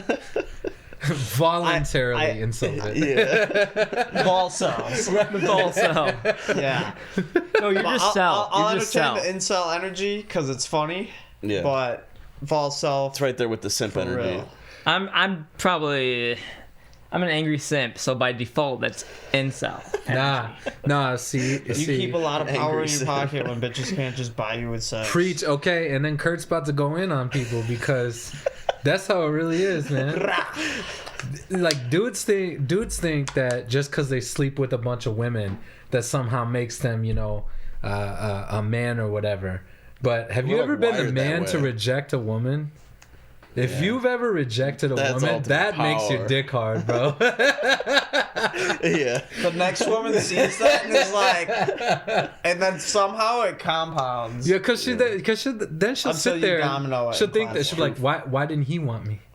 Like I'm so used to dudes always wanting me, Yeah. and it's like even if I want you, I'm going to tell you that I don't, Yeah. so that you just keep coming around. Yeah, so just so we're clear, we don't want any women. Yeah. Boys only. Yeah. No MGTOW, manosphere, anti-feminist. Yeah. Period. Manly men. It's gonna be real awkward then when they find out that. All right, let's go actually kick it that with some guy. bitches. Yeah. He's just talking shit. I like to talk shit. I mean, I think the easiest way for me to ever get my message across is just to say it. And Yeah. If it comes across like ridiculous or offends you or whatever, it's just like, okay, cool. That is the whole truth. That's just it. Like if you want to question something I said, feel free, because I leave myself open to criticism or whatever. But I'm just gonna mouth off. Yeah. Yo, you were great on the last one. Bro, I didn't watch that back. I hate watching myself. I watched Watch a it little back bit of it. when you're ready. Yeah. Like, to be fair, y'all got me super high, so I was just Yeah, like, that was the best listen, part. man. I was super high as well. I couldn't Yeah. really say shit. Like that. Like I can remember some key things that I said, and I'm like, I could probably say that better. Yeah. For one, I'm not hard R-ing it anymore. Oh God. But at the same time, it's just like I'm black, so I'm allowed to say Yeah, all you get the pass. derogatory. For sure. But yeah, no, that was some good conversations we had last time. There was. Hey, how's the project going? Dirty Bro, Pot. so honestly, my life's been turned upside down just because, you get to a certain age and you realize you ain't done shit with your life. So back in August, I decided to make a huge career change and go into sales. So realistically, I haven't done anything musically creative in months. When was the last time you guys performed? I saw something's coming up. The last performance we had was out there at Rascals. I think that was a couple months ago now. You know, we've done things here and there, but obviously because of the thing that's almost over. Have faith, people. Yeah. You know, it's just been slow, but Don't you guys have something booked? I swear I saw something. dude, we were supposed to play a show tonight over at Oscars. Yeah, that's what I saw. We were supposed to do that tonight, but our sound and light guy got sick. And it's like, okay, so we could attempt to do our lights and sounds and play our music at the same time, but That's your guys' shit right now, is you have the dope light and sound setup. well, and then you get to a certain level, like I don't want to make it sound like I'm, you know, the big cheese or whatever, but you get to a certain level where it's not just about playing the songs, it's about the entire production. So if we have to spend 50% of our time, you know, doing lights and shit, it's not the same show. And a lot of people have come to know us as a specific brand and a specific show. If they're not going to get that, like, I don't think I would want to play it anyway either. But it's a bummer because it's been weeks, couple months that I've even played. But hey, it's whatever. So, but I've just been putting my focus in, you know, I sell solar now. Oh, sick. Yeah, bro, save the planet. For who? For Sunder Energy. So I've been doing that, working in Wisconsin. I spent like 70% of my life in Wisconsin now. I love it. I love Wisconsin. You know, I got a lot of friends who are just like, "Oh, dude, Chicago." And it's like, "Fuck Chicago, dude. bro." Yeah. We've been hitting up Madison lately. Yeah, dude.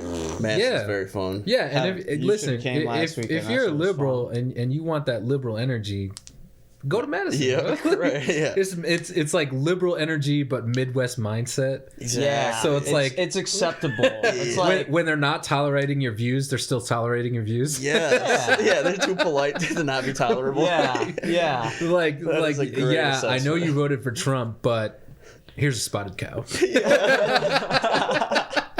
That is so fucking true. But yeah, dude, I love Wisconsin. Posh So up there. Posh. Yeah. yeah, dude. I yeah. do love the vibe up there, though. Not gonna lie. It's chill, you know, and it's so I'm It's more actually going to be moving to agreeable. Janesville soon. Oh shit. Yeah, so and I just decided Janesville because it's like a small town like Rockford without the gangs and the drugs. Yeah. So Yeah, you know, Rockford it's does just have some hardcore it's like shit. home, but not. You know, and it's 30 minutes over the border, and you're just out of Illinois. So, but yeah, so I'm gonna be moving up there. But yeah, the people are way different than they are up here. Like everybody's trying to act like they're from Chicago up here, and everybody up there is just like, yeah, we're from Wisconsin. Yeah.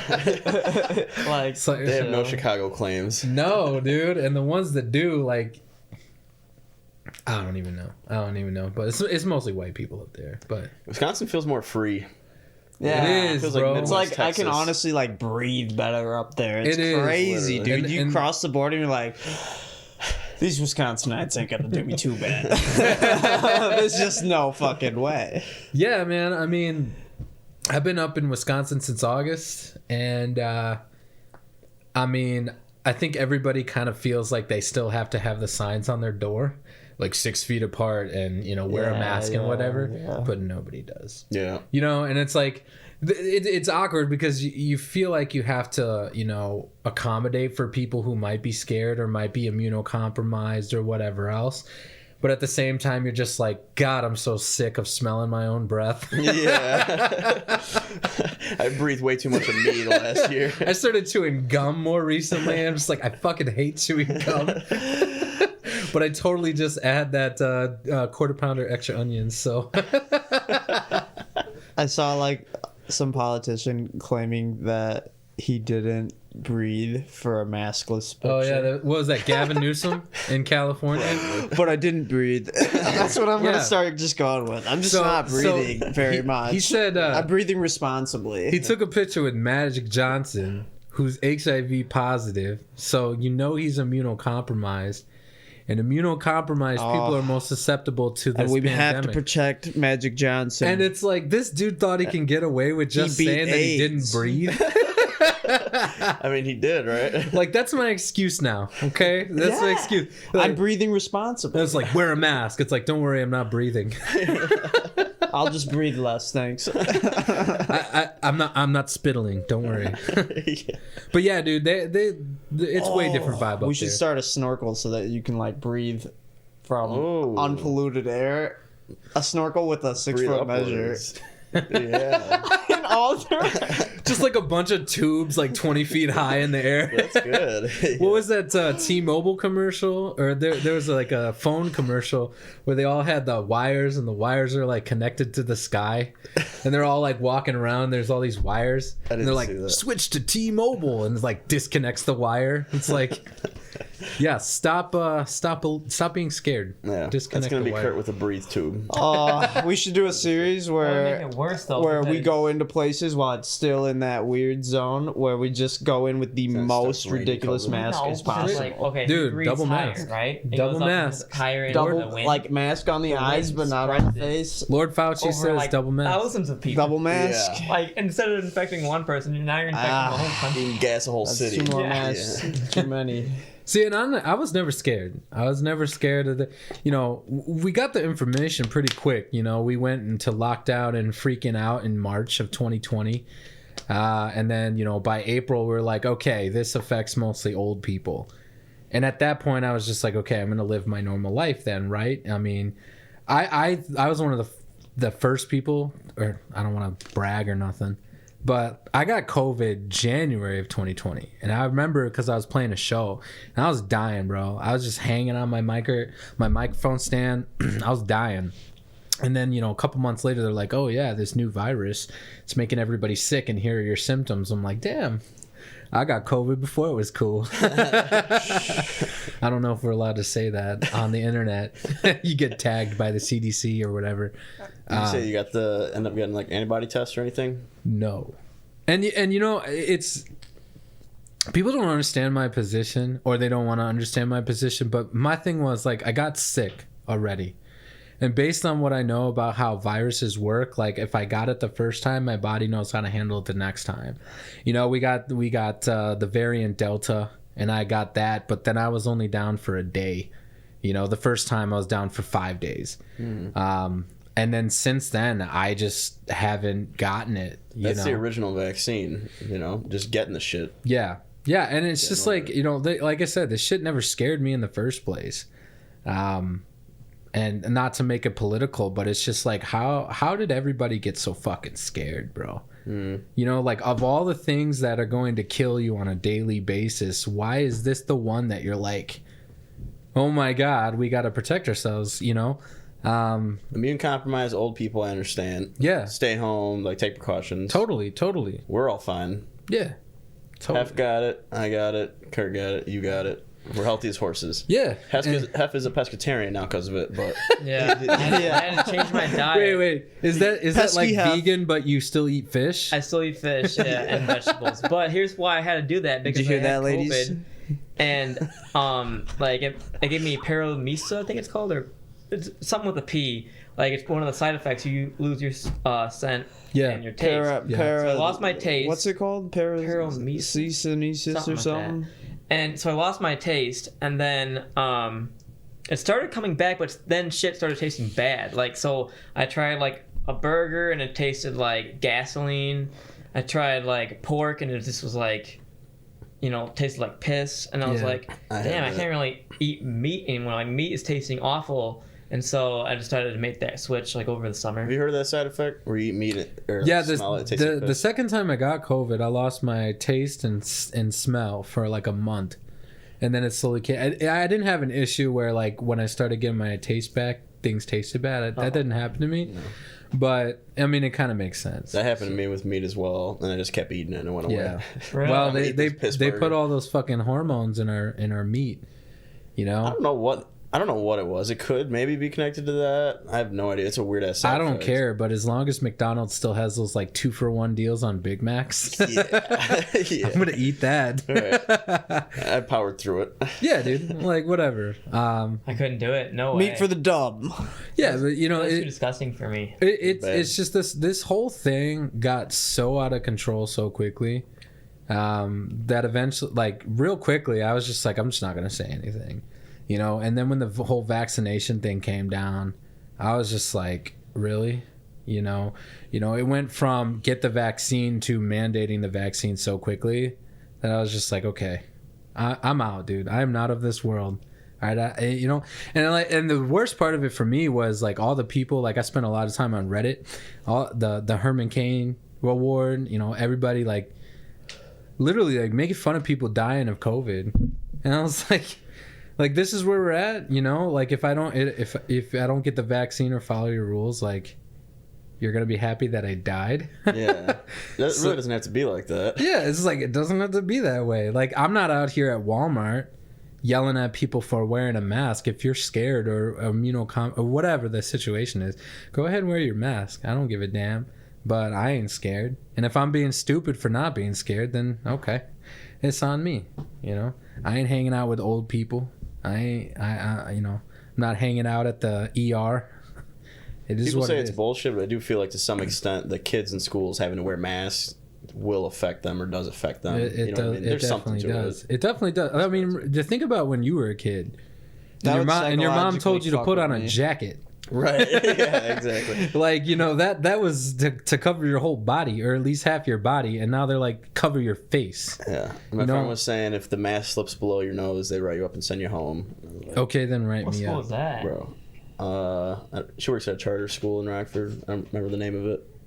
You know, charter schools. You know, and Yeah, because at where I work, RPS, I will say it is tougher this year to get the kids to like wear their masks than it was last year. Like last year the kids would just automatically do it. It was just like a thing. This year kids are a little bit more rebellious about their masks. Like, Good.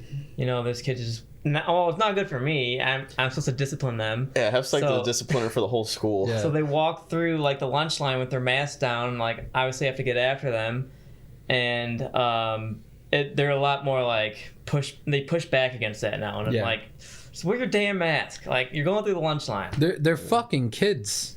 I mean, of course they're pushing back because they don't know better. I mean, at our age, we know that there's a government that has power over us. Kids, they don't give a fuck. Like, I don't want to wear the mask, so I'm not going to wear the mask. So that's why you're having all this issue. But kids aren't spreading it. Kids aren't getting it. You know, the vast majority of kids aren't getting it. I don't want to get you guys flagged or nothing. Yeah, misinformation. Don't let CNN come get you now. Honestly, at this point, we're trying to get canceled. It's good for reviews. Yeah, dude, getting canceled is how you get famous these Yeah. days. Tom McDonald, shout out. What's the most cancelable thing we could say? COVID's not real. Yeah. Oh, man. Completely fake news. It is real. It is real. That, like, the virus is real. And I'm not one of these people that are saying that it's not real. I'm just, I'm done. I'm over it. You see the Joe Rogan Spotify thing? Yeah, of course. Of And course. the recent one from like yesterday that he put out? Did he put out another apology? He Dude, did. he put out a the sappy, second What a one sappy. was he sucked a little too much dick. What a bitch. I know. What a bitch. The first one I thought was specifically reasonable. about a hard R video or like a fucking just using the N word in general. Apparently, there's a compilation of that somebody somewhere floating around that just took what he said out of context, obviously, and ask yourself why he they're was targeting Rogan. though. apologizing so hard. Ask for it. yourself It why was- they're targeting him. It was tough. You know, like, I like Joe Rogan. I like his stand-up, and I watch his podcast from time to time, but, like, I don't think there's anything that he's ever said where I'm just like, oh my God, dude, like, you are the dumbest person I've ever met. No, dude, he's so, reasonable as fuck. You know, I'm not a conspiracy theorist type of person, but I'm just like, why are you guys going after him? And Neil Young, do you really think that the young people give a shit about your music? Bro, I didn't bro? know who he was. Like, who the fuck is Neil Young?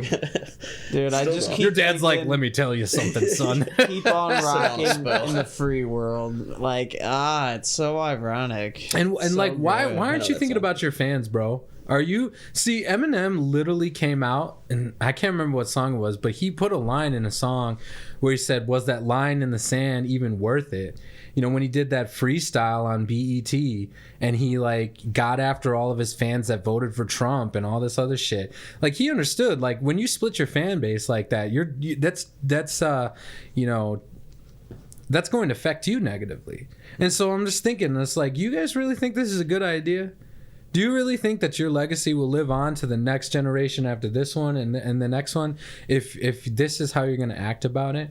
You're a fucking singer. You're a fucking musician. Shut the fuck up. Yeah. You know, play your songs and you can voice your opinions, but shut the fuck up like you act like you know what's up. Spotify's value dropped $4 billion after Neil Young pulled. And guess who doesn't use Spotify anymore? Neil Young. I loved Spotify, dude. I loved Spotify. I was on that app, you know, as soon as it came out. I've been using them, but as soon as all this shit came down, at first I was like, okay, cool. They're not gonna take Joe Rogan off. They're just like, hey, he makes us money, and you know now they're kind of like They just pulled 70 of his episodes. What bitches? Yeah. What bitches? I didn't think they would actually pull shit, but you know, and it's like, why do you care so much about what people say and think about you? You know, you can literally just say no. it's almighty dollar shit for sure. I keep saying that. Look, dude, we're just a distributor. We're not a publisher, and they don't like. They keep trying to pin him with it. Like he has to. His hands are tied. I think it's dumb. I think the last They're 5 years, crisscross applesauce all tied this by shit- Uncle Sam's big long fat. all dick. this shit is just dumb. And you know, like Which is COVID crazy. was a blessing to the people that were looking for, you know, looking for things like censorship and all this other stuff. Like COVID, you know, allowed them to claim emergency and enact all this stuff. And it's just like, why? You know, if it's not about power and control for you, then what the fuck are you doing it for? Because to me, there's no other reason. Yeah. There's no other reason other than submission from your opposition. So, Public safety. does anybody else not give a shit about public safety? Like, again, like I just said that I mouth off and I talk shit, but like, I don't care. If you're scared or if you're compromised, then don't come around me. But I still need to get my fucking deodorant from Walmart. So Right. just don't breathe. Yeah, how me. long is the shit gonna go on? You know, It's such a silly variant will be- charade. the variant will be around forever, probably. This shit is about to turn around. Joe Biden is already making comments and talking about how he's going to try to reverse the messaging on this shit. The positive narrative's coming around the corner. Yeah, I can most feel it. Americans, Look at what 70% Joe of did. Americans already like are done. They understand what the risk is. They understand Yep. that we're going to live with this thing forever. Yep. And so they're done. And so, you know, if Joe Biden wants to have any more of a presidency, if the Democrats want to continue to be legitimate, then they're going to have to reverse course on this. And you're already starting to see that they are. So, you know, I don't give a shit politically, like whatever. I think whatever. But the sooner this is over, the sooner we can get back to some, you know, some normalcy. And that's realistically what everybody wants, you know? So we'll see, you know, they'll come for me. Yeah. Joy Reid. Black people in the Midwest. Travis over there getting canceled. That is a very touchy topic. If you want to get canceled, I mean, bring up COVID for sure. What are the other things you can do? It's not just COVID. I mean, you say a all bad these thing about mandates, bad too. thing about women. Oh, you're getting canceled Say a bad thing about women. instantly. Yeah, we need to Well, be Here we go. Ready? watching The that. pay gap is not real. Ooh-wee. You can't cancel me because I refuse to be canceled. You know, like some people are gonna agree with me, and for them, I will continue to do my thing. But like, you can't cancel me. You just can't. You know, it's like everything. There's so many things that we're not allowed to fucking say, and there's so much shit that needs to be said.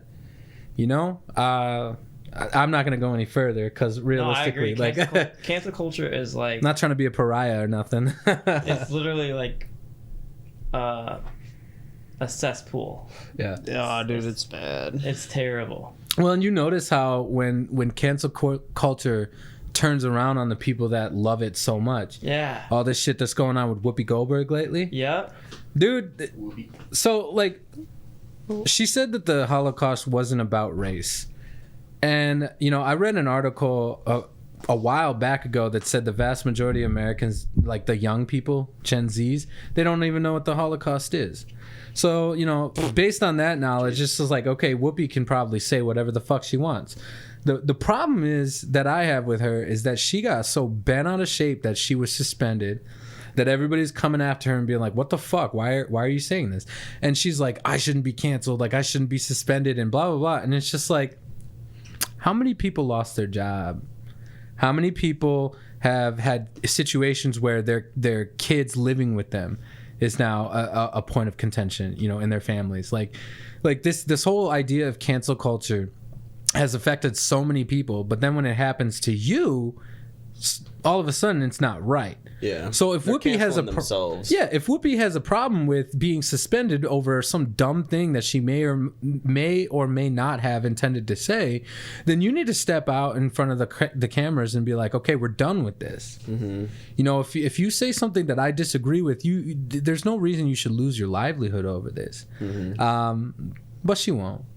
She won't, you know, she won't say any of that. Yeah, she apologized. And the thing already, about right? cancel culture is like a lot of these people, they're coming after things that you did when you were like young, like Yeah. like young 10 like, years ago yeah, type shit. they'll dig up the receipts from way like more. 2005 and they're like, look at what this person did in 05. Cancel. You have yet to be canceled, Heff. It'll happen. I've yet to be canceled. Yeah, it'll happen. Well, It'll catch up to you. I've definitely been shadow banned on TikTok. God. But, Your misdeeds will catch up to you. yeah, eventually. They tried canceling Heff. They did actually try. Yeah, they did. On Twitter. And TikTok. That's where I got shadow banned, yeah. They said his lyrics were misogynistic. Rapey. When all I was trying to do was make fun of myself. So that song, I'm gonna clear it up for the Sham Show. Because I never really got to Set the record straight. I never really got to put my final word into those bitches. Yeah. I mean girls. I mean women. Oh, it's happening again.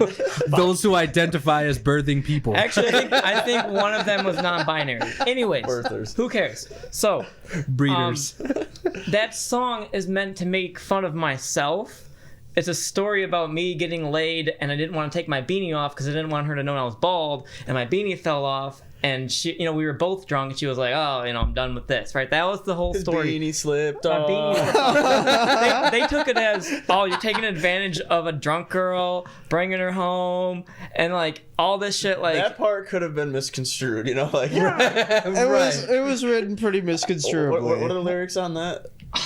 it's okay. So what is it? I'm not sure why you want to have sex with me. Is it me or just the ecstasy? You were drunk when I took you home that night. Didn't know that you were in for a surprise. So terrible first verse. Terrible. But the It's chorus. worse when you say it. But the chorus. Right, cleans it with up. no context at all. The chorus cleans it up though. Okay, hear me out. Bang bang, I was hitting it from the back. Oh fuck, my beanie slipped off.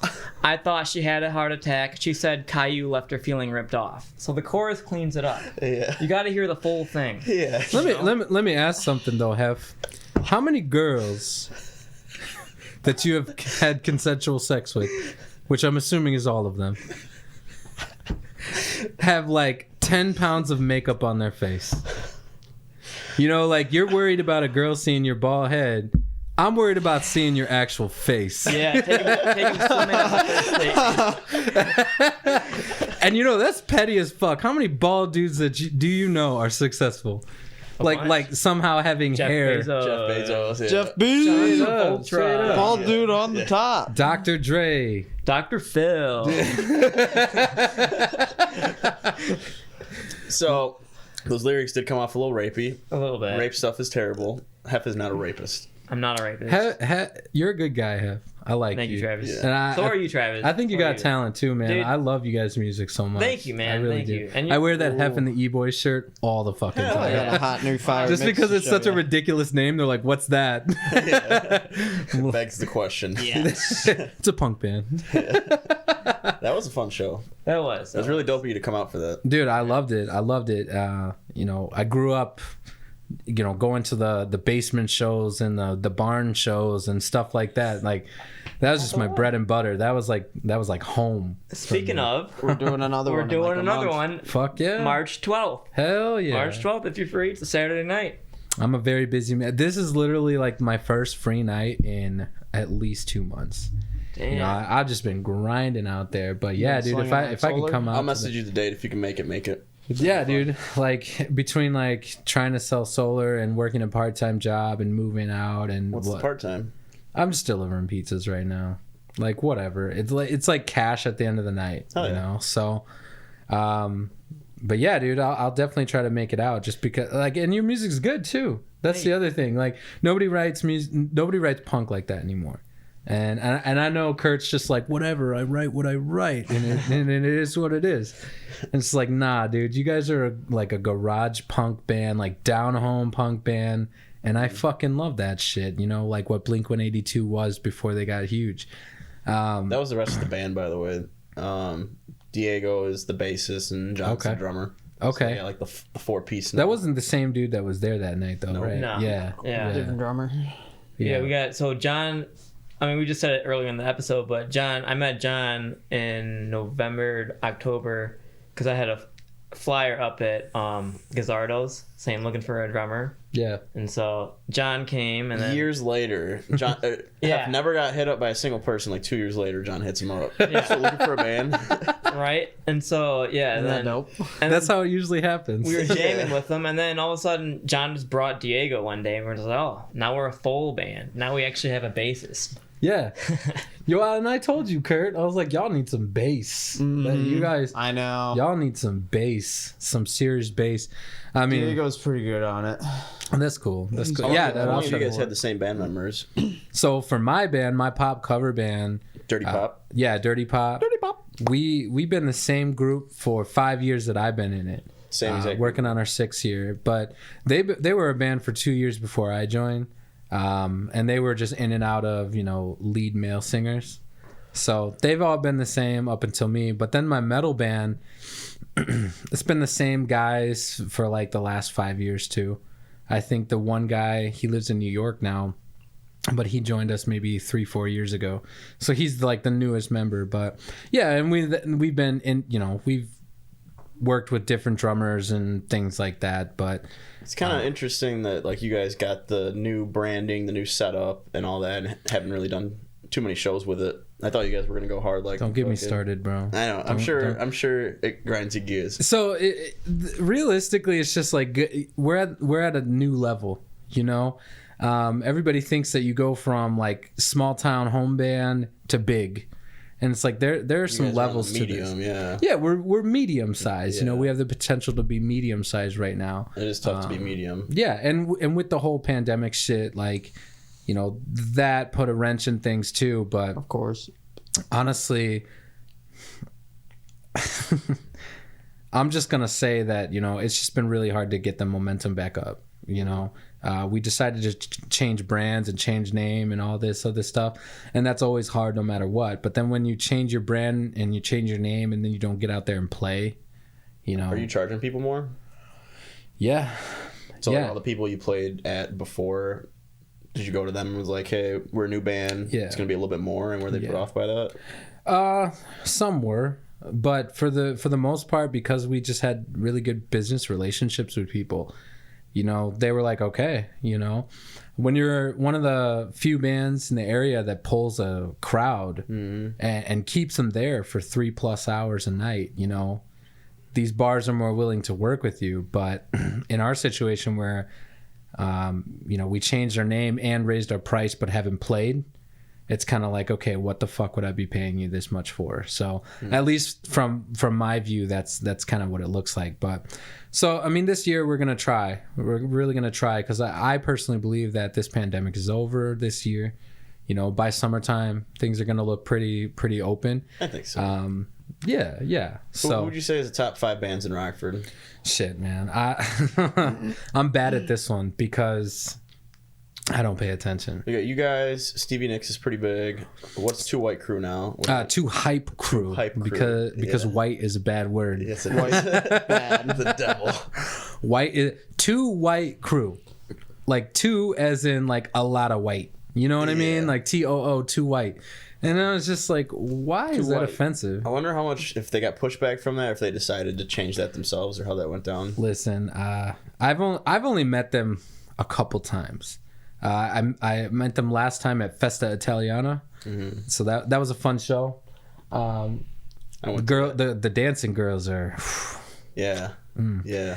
but They got the yeah, dancing down. I don't want to say that they were liberals, but sometimes you can just tell. Yeah. Must have been. So it's one of those things where, again, it's like a liberal gets in their mind. They're like, oh, I don't want to be offensive.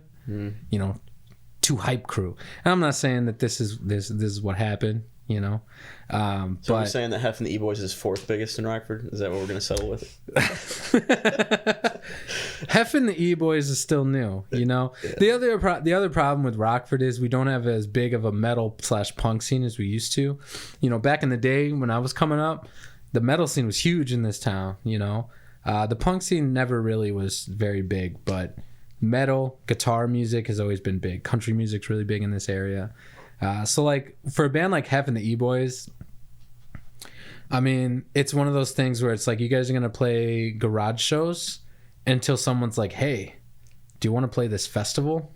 Mm-hmm. You know what I mean? So, yeah. And then of course, it's just about networking. It's all about the people that you know, the people who can get you in, this and that and the other. So, but I don't give a shit. I think that this new wave punk, this new wave pop punk, not a fan.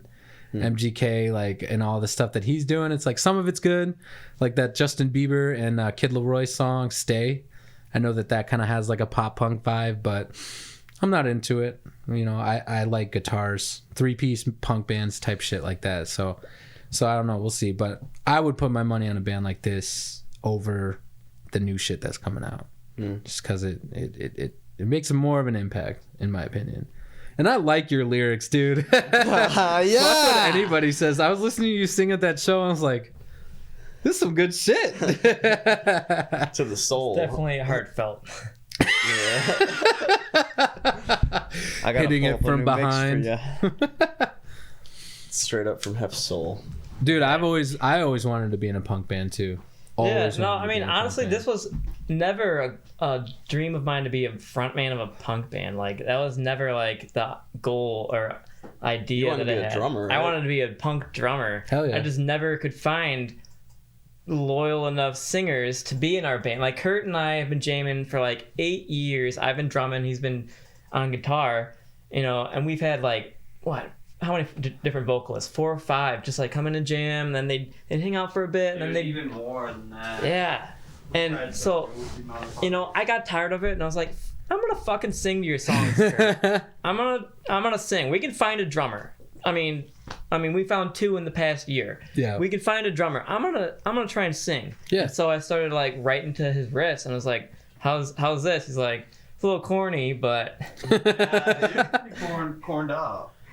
it's all right. Everyone needs a little corn. We're gonna turn you to Corn May pretty soon. I like it. You know, I'll rip that mix after this sesh. that's another thing about like this whole like you can't offend people shit, because it's like when punk was first coming out, it was all like anti-establishment, anti-government, you know, and they would just say whatever was on their mind, and it's just like, what do we do with it now? Like, what are you even allowed to sing about anymore? You know, if you're not singing about like loving somebody or actively having sex with them, Food. like what else you can? Food's safe. For Like what else? You know, and I consider myself to be a lyricist. You know, like I just write down what I feel and what I think, and I try to make it as pretty as possible. But you know, if I have to write lyrics in the guise of not offending people, impossible. Mm-hmm. And you're gonna always offend somebody, you know. And the only difference now is that there's the internet. You know, I just had this conversation with some coworkers last night where I was just like, you know, we all live on the internet now, and because it's so easy for us to just click report or, you know, mouth off to somebody in a comment section, we all think that we can control what everybody says and does. And it's like, bitch, the internet's not real. This is not real. Like, yeah. And you know that because when you meet these same people in public, they ain't got shit to say to you. Right. And most of them will just be like, oh, hey, what's going on? I know you're in that band that I blogged about and talked shit about, but someone said like times were better when you could say something fucked up and get punched in the face. See, and that's why I just say whatever I say.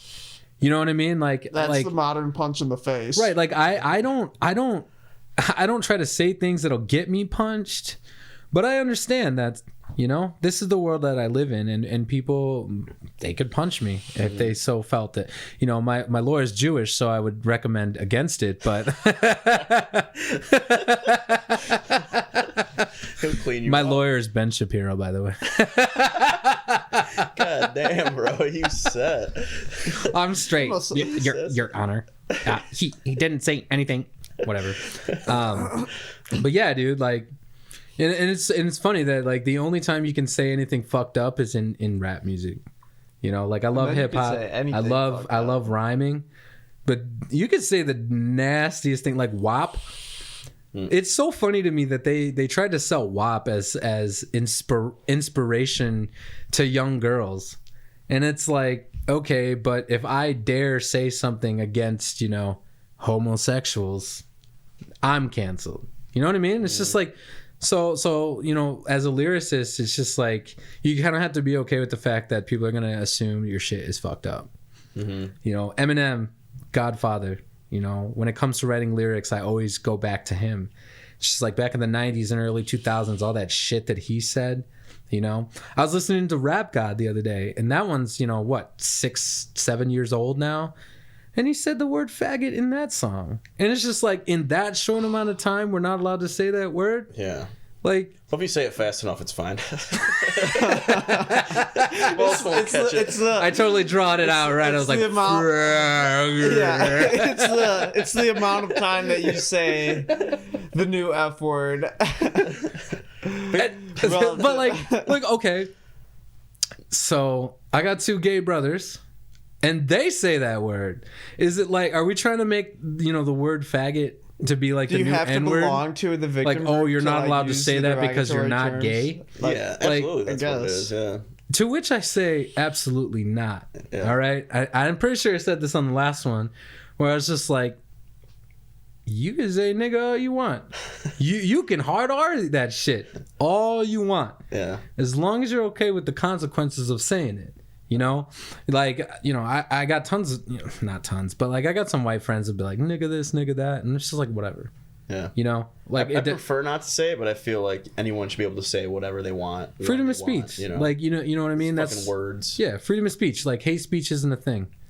You're protected under the First Amendment to say what you say. You just have to reap the consequences of who you're saying it to, you know, or in the context of what you're saying it to. Right. So like, you might piss some people off. right, and that's what I say all the time. It's just like, I don't give a shit if you say nigga, but if some other brother has a problem with you saying it, don't come looking at me to protect you. Right. Right. Like, I told you to say it around me. You know, like, and so I think it's all silly. I mean, I'll admit on the internet that I still say that word, but I don't run up on a gay person and be like, hey, faggot. You know, like that's rude. It's all about context and intention. Right. And even when I'm like angry or mad at somebody, I don't do the whole name calling thing. I don't do any of that shit. So it's like when I use that word, I'm usually referring to someone who's probably not gay. Yeah. Who's just acting like an idiot. Same with the word retard. You know, that's another one. I saw one of my high school friends made a post about her daughter who has Downs. I also have a brother who has Down syndrome. But she made this whole long post about how, you know, she doesn't want her daughter to ever, you know, experience being called a retard. Or, you know, like she doesn't want a viral video going around where random strangers are calling her daughter a retard. And she's beautiful, right? She's a really sweet looking kid. But at the same time, I was just like, you can't control people. You know what I mean? Like, that's another like intention thing though. Like I wouldn't call a mentally ill person retarded. Right. You know what I mean? Because that's just being hurtful. Right. Why are you saying that? Right. Like Michael Scott. You don't call gay people faggy. Like, yeah. And it's just like, yeah, I would totally tell people not to call, you know, this little girl with Downs retarded. Like, you know, the people you call retarded are the people who can help it. You know what I mean? Right. Like if you're, you know, so, but yeah, you know, as a lyricist, it's like there's so many times where I was writing, you know, some rhymes or whatever, where I couldn't say, you know, faggot or whatever, you know, mostly just because your music doesn't sell when half your fan base is like, oh, you can't say that word. You know what I mean? Yeah. But at the same time, it's just like, okay, I'm on the Sham Show today. Yeah. I'll get these guys canceled. We'll take all the cancellations. Let it rip. We're gonna make a compilation of every bad word you've ever said. Straight up, dude, and just run it like 5-minute video. Just like, this guy is not woke at all. And in 5 years, they'll come for me. I'll make a name for myself, and they'll be like, "We saw you on the Sham Show." Give us a cunt. Cunt. There you go. And dude, that one. That's a good one. That one's a good one. Ooh, that's a good That one. cuts. Dude. And my problem is, unlike the other words, I'm finding myself saying that in reference to birthing people. Like, never to their face, right? Yeah. But you're just like, man, you're fucking That's when you say about women. right. You're being a cunt. Yeah. Like, you're acting like a cunt. You are a cunt. If you're gonna throw the C word out, that's one that You gotta will mean it. have serious consequences. Why? What? Why? No. Okay, here's the thing. If you actually say it to a woman, Oh, okay. To a okay. specific To a woman. woman. I would say that one's probably the safest one to say out loud in public. Yeah. Cunt. Like, I'd Yeah. rather say cunt out loud than a hard R. I'm talking with women, bro. It's like a different consequence. It's like Yeah, that. It's it like is that not. John Mulaney joke. John Mulaney makes a joke where he's like, you know, he wanted to say midget during this like show that he was doing, and the producer's like, "Oh, you can't say midget. That's like saying the N-word."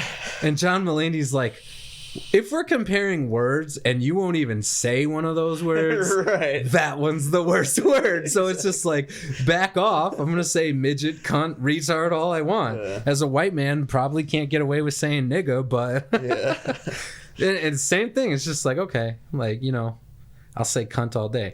But also, you know, ladies, stop being cunty.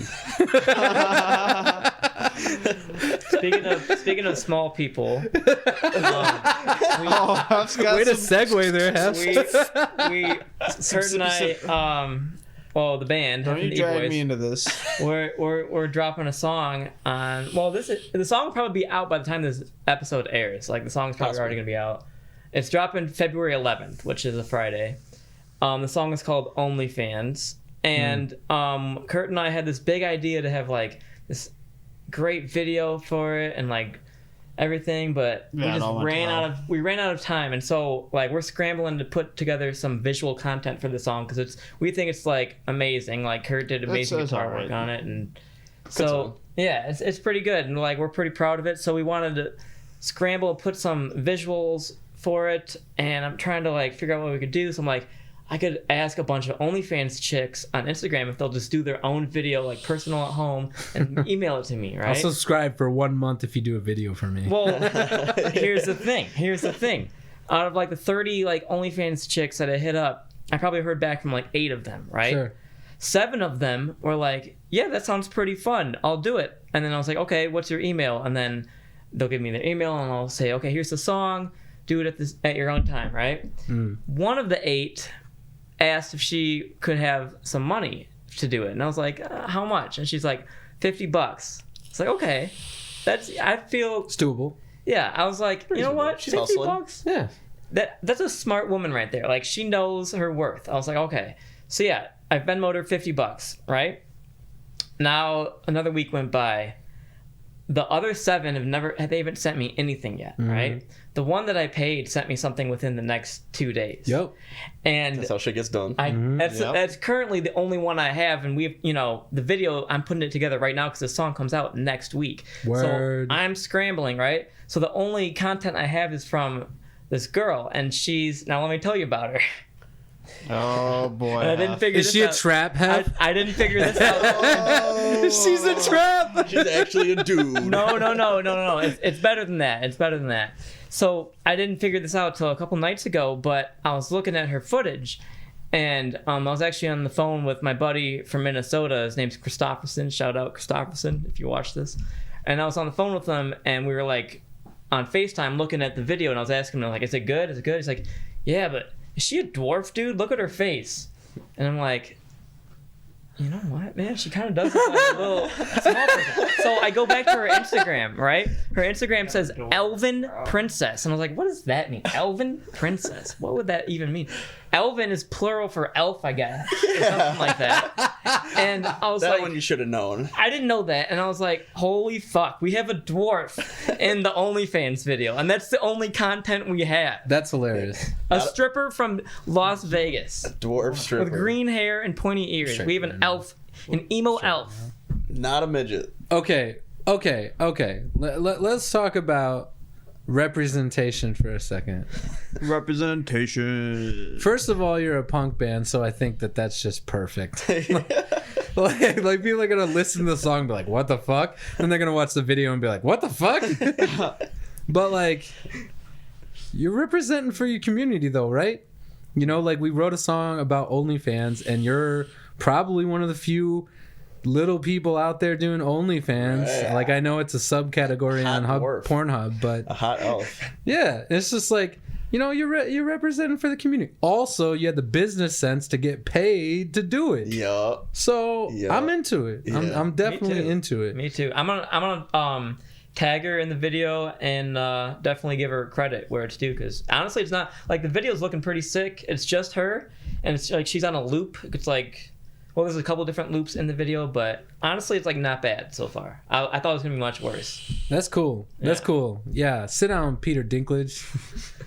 Y'all hear about how he has a big problem with this new Snow White movie that they're doing? Yeah. Like, bro. Oh, you're canceling people over everything, and you're letting make a film about midgets. Yeah.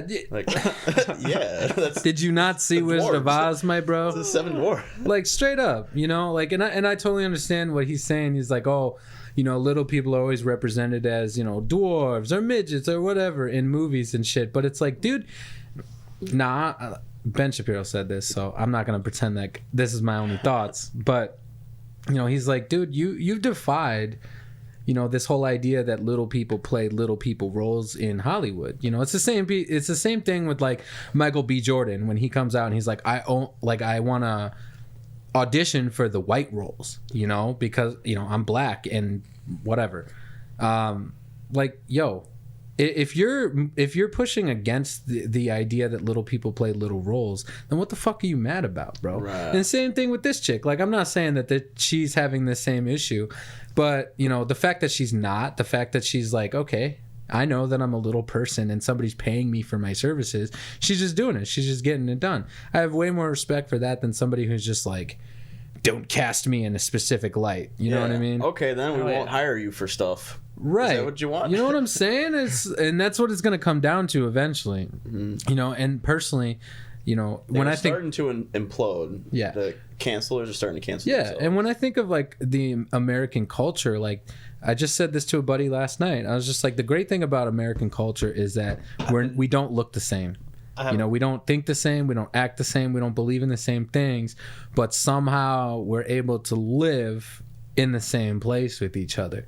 And not only that, we socialize, we you know, we mobilize together, you know, we worship together, like all these other things. It's like beautiful. that. It's fucking beautiful. And so, Yeah. you know, you have as, this. As to the not being cast for that role part, that's fine if you don't want to be cast for the midget role or whatever. But like, I'm definitely still looking for a traveling troubadour of midget strippers, right? So Hit me if you up. know a traveling troubadour of midget strippers, And you know what? I'm sure I could find like some good you know what I'm trying to say. And as a short dude, like I kind of appreciate it. Like a little person is as close to 6 feet as I'm ever gonna feel. But it's just like, yeah, totally. I'm into it. It's like, yeah, you're a naked lady, but you're mini. Yeah. Fun size. That's perfect. Yeah, totally. Don't make me mad.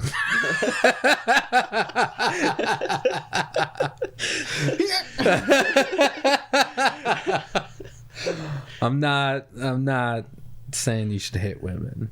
No. Don't hit women. That was They- not a hit. That was a toss. Oh, okay. That was definitely a toss. So I thought, you know, because we're about the same height, so we have to up hit. Leave me alone. See, that's But yeah, why we need the midgets. women just can't handle it, so don't hit them. What else has been on your chest, on your mind? Yeah, dude, like Women politics, politics, COVID, COVID. Yeah. I gotta pee. and just like aging, bro. Aging is Okay. is starting to show. creep up. Yeah. Like I'm 28 now, and it's like 30s is like right there. So I've been on a lot of like legacy type shit, you know, like what am I trying to do with my life? Who do I want to be? What type of impact do I want to make? I don't want to have kids ever, but like I love my nieces, you know. Eventually I'll have nephews maybe, but you know, like I love these kids. I love the next generation. When I think of, you know, how our generation was brought up, I think like our parents really failed us, bro. Like they really fucked us up, and this is tough because me and my parents have had a lot of trouble, where you know, like I'm bringing to their attention all their shortcomings about how they raised us and whatever, and it's been a very volatile situation with them. But at the same time, it's just like, yo, y'all fucked us up pretty good. Like, do you as a lot of their millennial plans feel really prepared didn't work to out. run this country, run the planet in the next 5 to 10 years? The internet wrench didn't help. You know, like no one saw that coming. True. No But one knew how to deal with that. But in my opinion, like you introduce new stuff, but you keep the good stuff, the good old stuff, right? So it's like, you know, the reason I don't like consider myself to be, you know, a Republican or a liberal is because like I'm caught in the middle when it comes to policy. You know, I believe in a lot of conservatism, like traditionalism, like stuff like that. But at the same time, I understand technology advances us, the times advance us, you know, the next generation is probably going to think way different than us. So it's like, you know, how do we just keep you know, a cap on all the good stuff that we're supposed to do and perpetuate. And so when it comes to like the next generation of kids, no, I probably won't father this next generation of kids, but you know, I don't want these kids thinking the same thing that I thought about other adults in my life. Oh, you're just like my parents. You don't really care, or, you know, I'm supposed to be quiet and not say anything unless I'm spoken to, this type of shit. You know, kids are smart. They're stupid, but they're smart. And when you speak straight to them, you know, when you just lay it out for them, they can tell what's true. Yeah, they can understand, they can comprehend shit. So, you know, for me, like I you know, I want to be a part of bringing in the next generation, because I'll be damned if I'm 65 years old watching the news, watching my nieces and nephews be like, oh, cancel him because he said such and such a thing. Mm-hmm. You know, that's nah. That'd be my ideal relationship with the child, is as an uncle. You know, I don't want my own kids, but Uncle I'd love to be an Trav, uncle. dude. I'd be a great Yeah. uncle. It's great, dude. Let me spoil the fuck out of you. It's great. It's like I can influence you, but not take the blame. Right, exactly. Yeah. Exactly. Yes, that's all I've ever wanted. It's like, so when you're sitting in therapy and they're trying to diagnose you, Yeah. you're gonna be like, it's my parents' fault, and I'm just gonna be like, No one blames the uncle. why are you a Ben Shapiro fan again?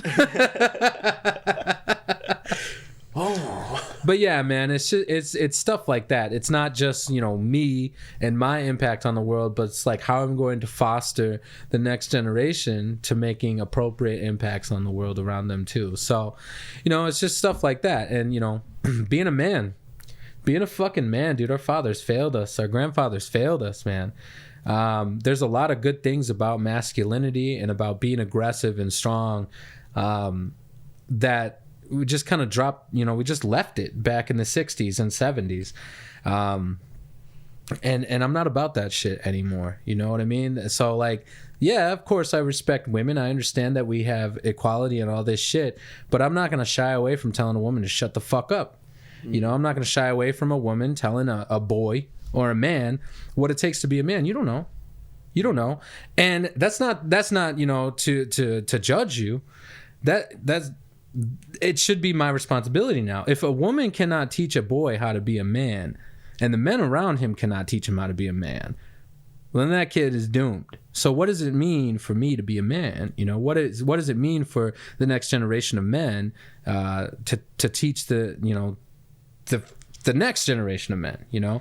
So that type of shit's been on my mind, you know, just like, how do we make men great again, you know? Yeah, not many women will admit it, but they want a masculine man. They do. The vast majority. Oh, they do. Yeah. They do. Almost all of them. They will tell you till they're blue in the face, I want a man with feelings. I want a man who's emotionally available. I want a man. No, you don't. Yeah. You know you don't. And the science will attest to this. I watched this video. they were talking about fetishes and kinks in the female community, and like at the like one of the top things that women are into when they search porn and shit is like rape fantasies. And you know, it's like we had this whole Me Too thing. That is so we had this ridiculous. whole Me Too thing, bro, where dudes were just getting false allegations. A lot of them, you know, like some dudes deserved it, right? But like, you know, like you get to a point as a man where you're just like, I don't even want to talk to women because I don't want them to like have any leg up on me or whatever. But at the same time, behind closed doors on the internet, this is what these girls want. You know, we've taught men how, you know, not we taught, but we have completely removed masculinity from the development of boys and men to the point where we act exactly like women. Yeah, okay? masculinity is now like kind of synonymous with being bad. Yeah. Yeah. And it's like you women by nature need strong, masculine, hardcore men. Not And simps. because right, and because you can't get it in the real world because all these dudes are, pardon my choice of words, but feminized. You know, that's all there is out there, you know? The dudes that are, you know, lumberjacks, plumbers, electricians, you know, that do man's work. No, they're not pretty. They don't spend 20, 30 minutes in the mirror to make themselves look attractive to you ladies. They're just out there being men. And those are the men that are going to perpetuate the male species, that are going to perpetuate the idea of provider and protector. And that's something that I think that modern men, we need to readopt these things. And the first step in doing that is realizing that you being a man is not misogynistic. You being masculine is not misogynistic or sexist. There's a difference between men and women, and you need to fulfill what it means to be male. Now, I understand we got this whole trans movement going on right now. I ain't talking about them. You know, from where I sit, y'all decide to switch it up. That's fine. But for the vast majority of men that need guidance, somebody's gonna have to do it. So for me, that's why I've been putting in the grind, you know? Like I want this new career to succeed so that I can teach other boys, like, stop crying, dude. Get off your ass and do something. Like if you're dreaming, then you should be working, you know, to achieve those dreams. If you have an idea of what you want what you want your life to be, you need to be putting in the fucking work to do it. And a lot of times these young boys, myself included, you know, we're put up against adversity and we sit there and cry about it. You know, now, you know, you're over here starting businesses, you know, there's a lot of risk. There's a lot of fear that comes along with that. But, you know, you, based on your family, you were raised to just take the risk. Like if this is something you want to do, you got to fucking do it. Yeah, that's the only thing that gets me going is the adversity. I don't want it to be too easy. Yeah, and adversity, you know, for a man is motivation. You know, we also don't live in a society that everybody is straying away from. Yeah. Adversity in general. We Any live in a challenge. society where we're not necessarily trying to perpetuate the human race. We got plenty of people. You know, we don't necessarily I need to agree have with as many kids as we need to. You know, marriage is completely out the window. 70% of marriages fail. Yeah. You know, 80% of those marriages are, you know, women who file divorces. You know, it's saying it's like Dude, 25 of the people that stay, 25% of the marriages that stay together, both parties are unhappy. Absolutely. And then there's I like would the honestly 5% say- where it works out. Maybe. So it's like what's the role for man now? You know, these the modern woman is independent and free and a boss babe and this and that, and it's like, okay, that's what y'all want to do. That's what y'all want to do. What about us? You know, what about the men? Because I'll tell you what, paying for $200 dinner dates, that is not what I'm trying to do with the rest of my life. You know, bringing in money so that you can fuck up a child because you don't want to hear my opinion. You don't want me to, you know, discipline or whatever. I'm not about that either. So what is it? What is the role of the modern man? You know, and how do we get there? And for me, I don't think the role of man has changed. I really don't. We are protectors, we are providers, we are builders, and that is what we got to keep being. And you know, what are they saying is toxic about masculinity? It's that like men are emotionless and not sensitive enough. Yeah, it's that they feel like they need to be in control. And yeah, provide. you know, we're and superior to women, and but I don't even think that men. ladies try and pin men as being not emotionally intelligent, but I don't really find there to be that much of a deficit of emotional intelligence. No one in this day and age is emotionally intelligent. No one. Yeah. And the reason that it bothers men so much when women say things like this, like, oh, you're just insecure or you're not emotionally available. The reason it bothers men is because we don't think that way. You know, we do our best to just give a girl or a woman what they want. And they know that there's very few things that can affect us. So when they call us insecure, yeah, that's a blow. You know, when they say our dick is too small, that's a blow, you know? And it's like, that is literally all men have now. If you're not a wallet or a giant dick, you're not a man. If you do not bend to the whim and the will of what a woman wants from you, you're not a man. My dick is fucking big. Shut up, Heff. But, it's just like, I'm not trying to be a little dick energy over here, you know? It's just like, we men, we have nothing. We have no motivation, no role. We have no strength. We have nothing. And the only thing that we're left to do is be servants. And that's not cool with me, you know? There's a lot in being happy with yourself, you know, and just satisfied with yourself, who you are as a person. You don't need to go find that partner to make the other half of you. You know, like, I've been most happiest when I'm content with myself, not with a partner or other people. Yeah. You know? True, you know, and I haven't had a girlfriend in years, and I could say the same thing. It's real nice. I know you'd like to meet a nice lady, like everyone would, but I can tell that you are like content with yourself. Yeah, you know, you can do your own thing. You can entertain yourself. Yeah, I have a purpose. You know, like, my purpose is to make an impact on the world around me, to be the most virtuous man that I can be, to be, you know, what the world needs out of a man, and that's what I want. But a lot of people don't have purpose, and then that's the problem. You know, 100 years ago, we had to build, we had to create. You know, airplanes, for example, dude. That's still relatively new technology in comparison to things like the wheel. You know what I mean? Like, and if somebody just sat there and cried and claimed that, oh, I'm just too misogynistic. Well, how dare I imagine flying in the sky, you know? We wouldn't be here, you know? Right.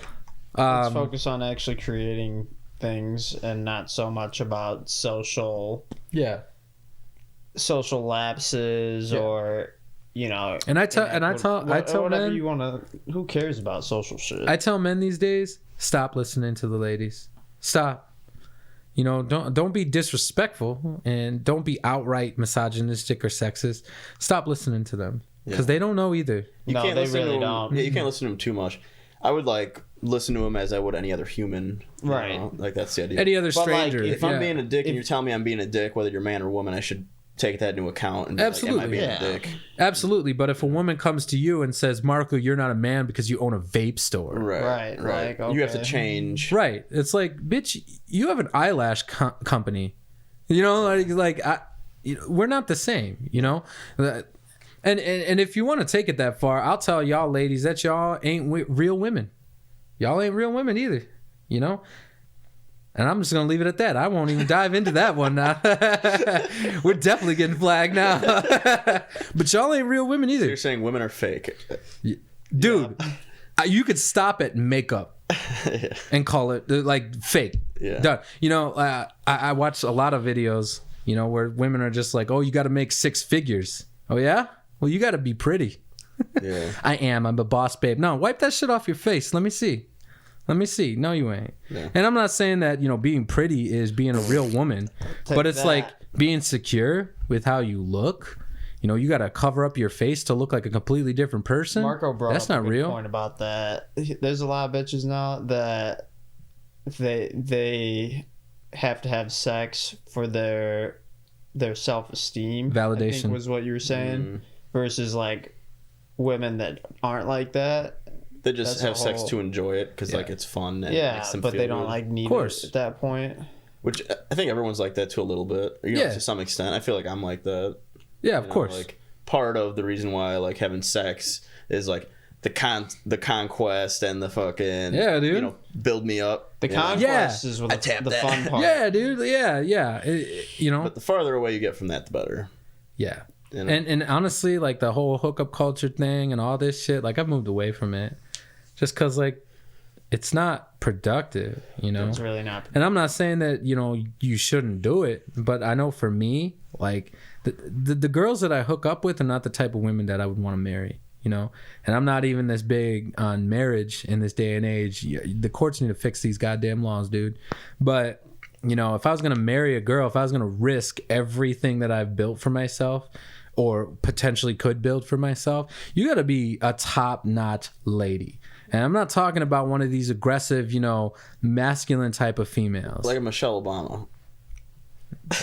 She a man, bro. Yeah. She's survey says obviously reptilian. She a man, dude. I've seen the bold. And Barack is a beta. You better believe it. You better believe Barack beta Obama. Barack Obama. Beta. Not as beta as Joe Biden though. Nah, dude. Especially when your wife has to help you down the stairs. Is like Joe Beta. seasoned soy Joe boy. Beta. Joe Beta. Yeah. And like I spent a lot of time like researching what, like a lot of people use terms like high value, low value, beta, alpha, all this other shit.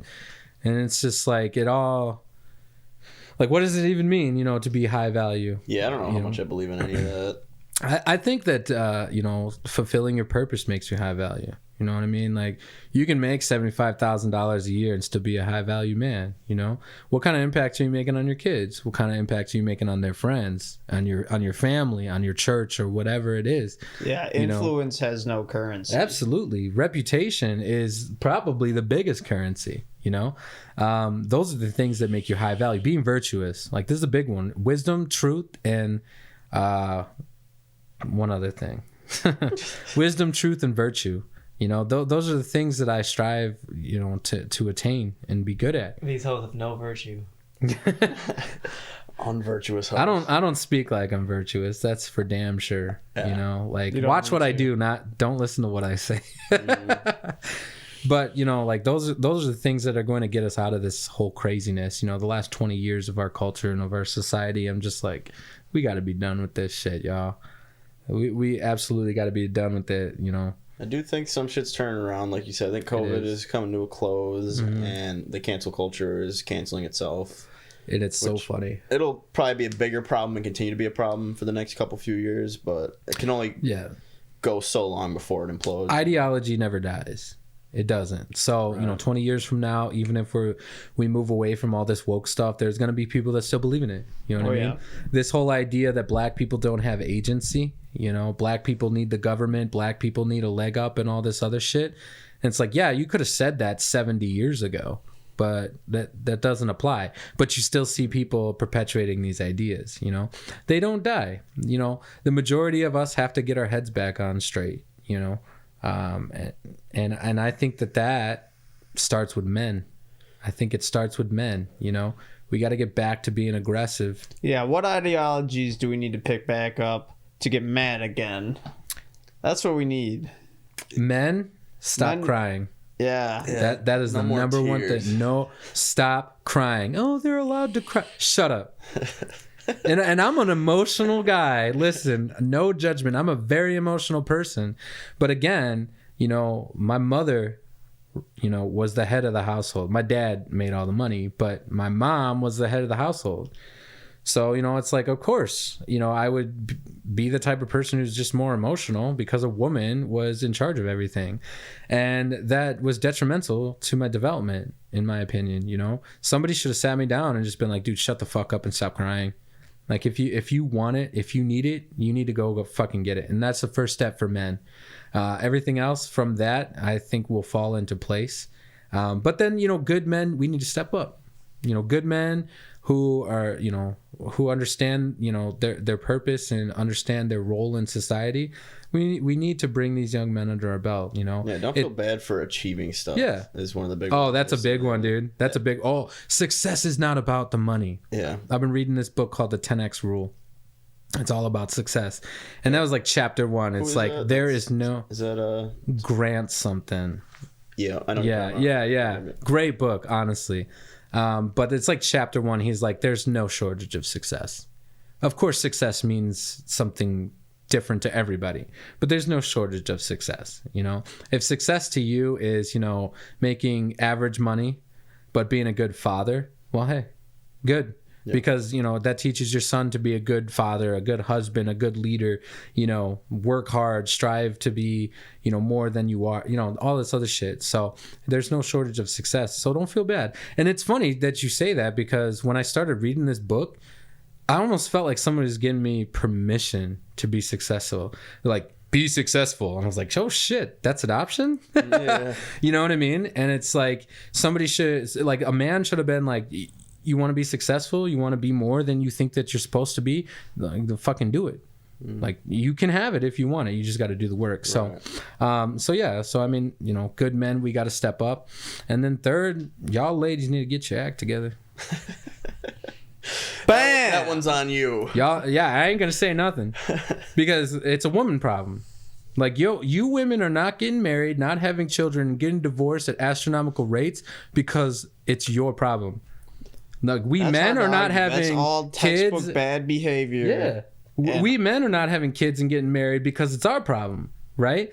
And it's like, we got to get back to some place where we can come back together and be, you know, useful for each other. Until then, everybody stop talking. Stop having sex and stop fucking crying, dude. Yeah. Like, get your shit together. Yeah, I gotta recognize that ideally a man and a woman make each other better, and we have different strengths in different areas. It's not two halves make a whole, it's two holes make a hole. Women, yeah, I'll keep my mouth shut. We're already here, bro. Do you want me to say it for you? Multiple women is not bad. What do you say? Multiple women, you know, it's fine. Not my thing, but hey, go for it. Like hitting gotta have options. Hef's like, or you at least gotta have options over time. Listen, if you're not trying to start a family, do whatever you want. Understand, though, a time will come where you regret these decisions. You know, for men, not so much. Ladies, okay.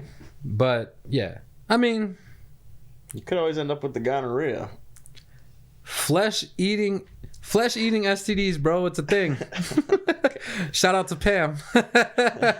She's a nurse, and she's like, don't sleep around. You could get an STD that eats your flesh. Thank you. I needed to hear that. So 2 condoms. Yeah. That's just a double wrap. I don't know if they even make that many magnums. That's a double wrapper. Yeah. Speaking of rapping, we've been here for a few hours, and I am enjoying this conversation. Oh. But I'm also hungry, and we're running pretty late. Yeah, let's go get some fucking grub. Yeah. Been a Trop Club? Nah. You hungry? Yeah, I'd eat. You want some food? Hell yeah. Where's it at? Down the street, Riverside. Trop Club? Trop Club. Yeah, it's dope. What do they have there? It's like a bar slot shop, but they have good food. Like, I'll play some slots. Good food for a little bar.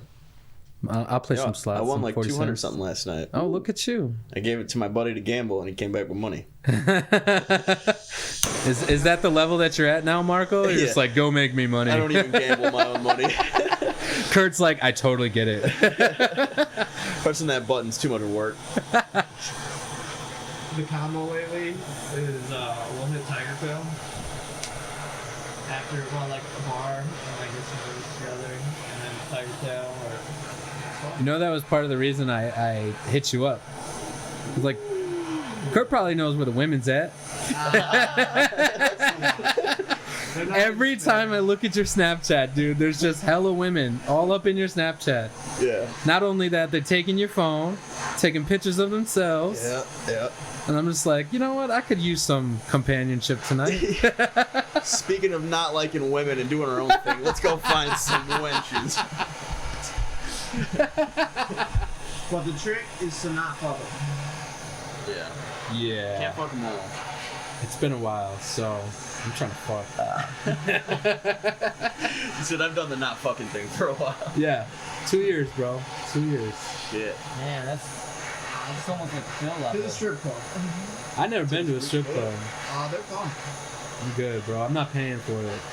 We'll see how shit ends up. I could literally type in strip club on Pornhub. It'll come up right there. For free. Different energy.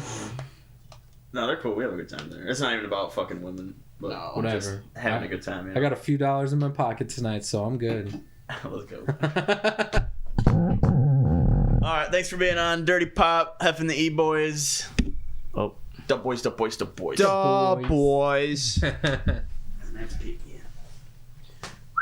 That was fun. That was cool. We had like the E-Boys and then you popped in. Perfect energy. That was good transfer. Yeah, it was. Foes. There we go. What kind of food does this place have? It's bar food, but good. Good bar food. You got cheese curds? Yeah, they do have some curds. Does a bear shit in the woods? Oh, they got coconut shrimp?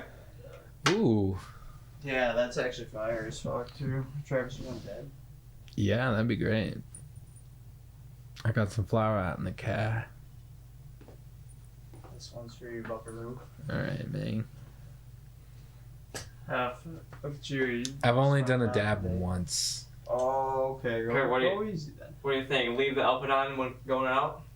Yeah. Yeah? So just hold that. I'm gonna drop this wax right in and give it a puff. Like same time. There you go. And then if you pull harder, those beads will move around. And then just in out. Definitely give it an exhale. Cause it'll like kind of expand your lungs. Tasty, bro.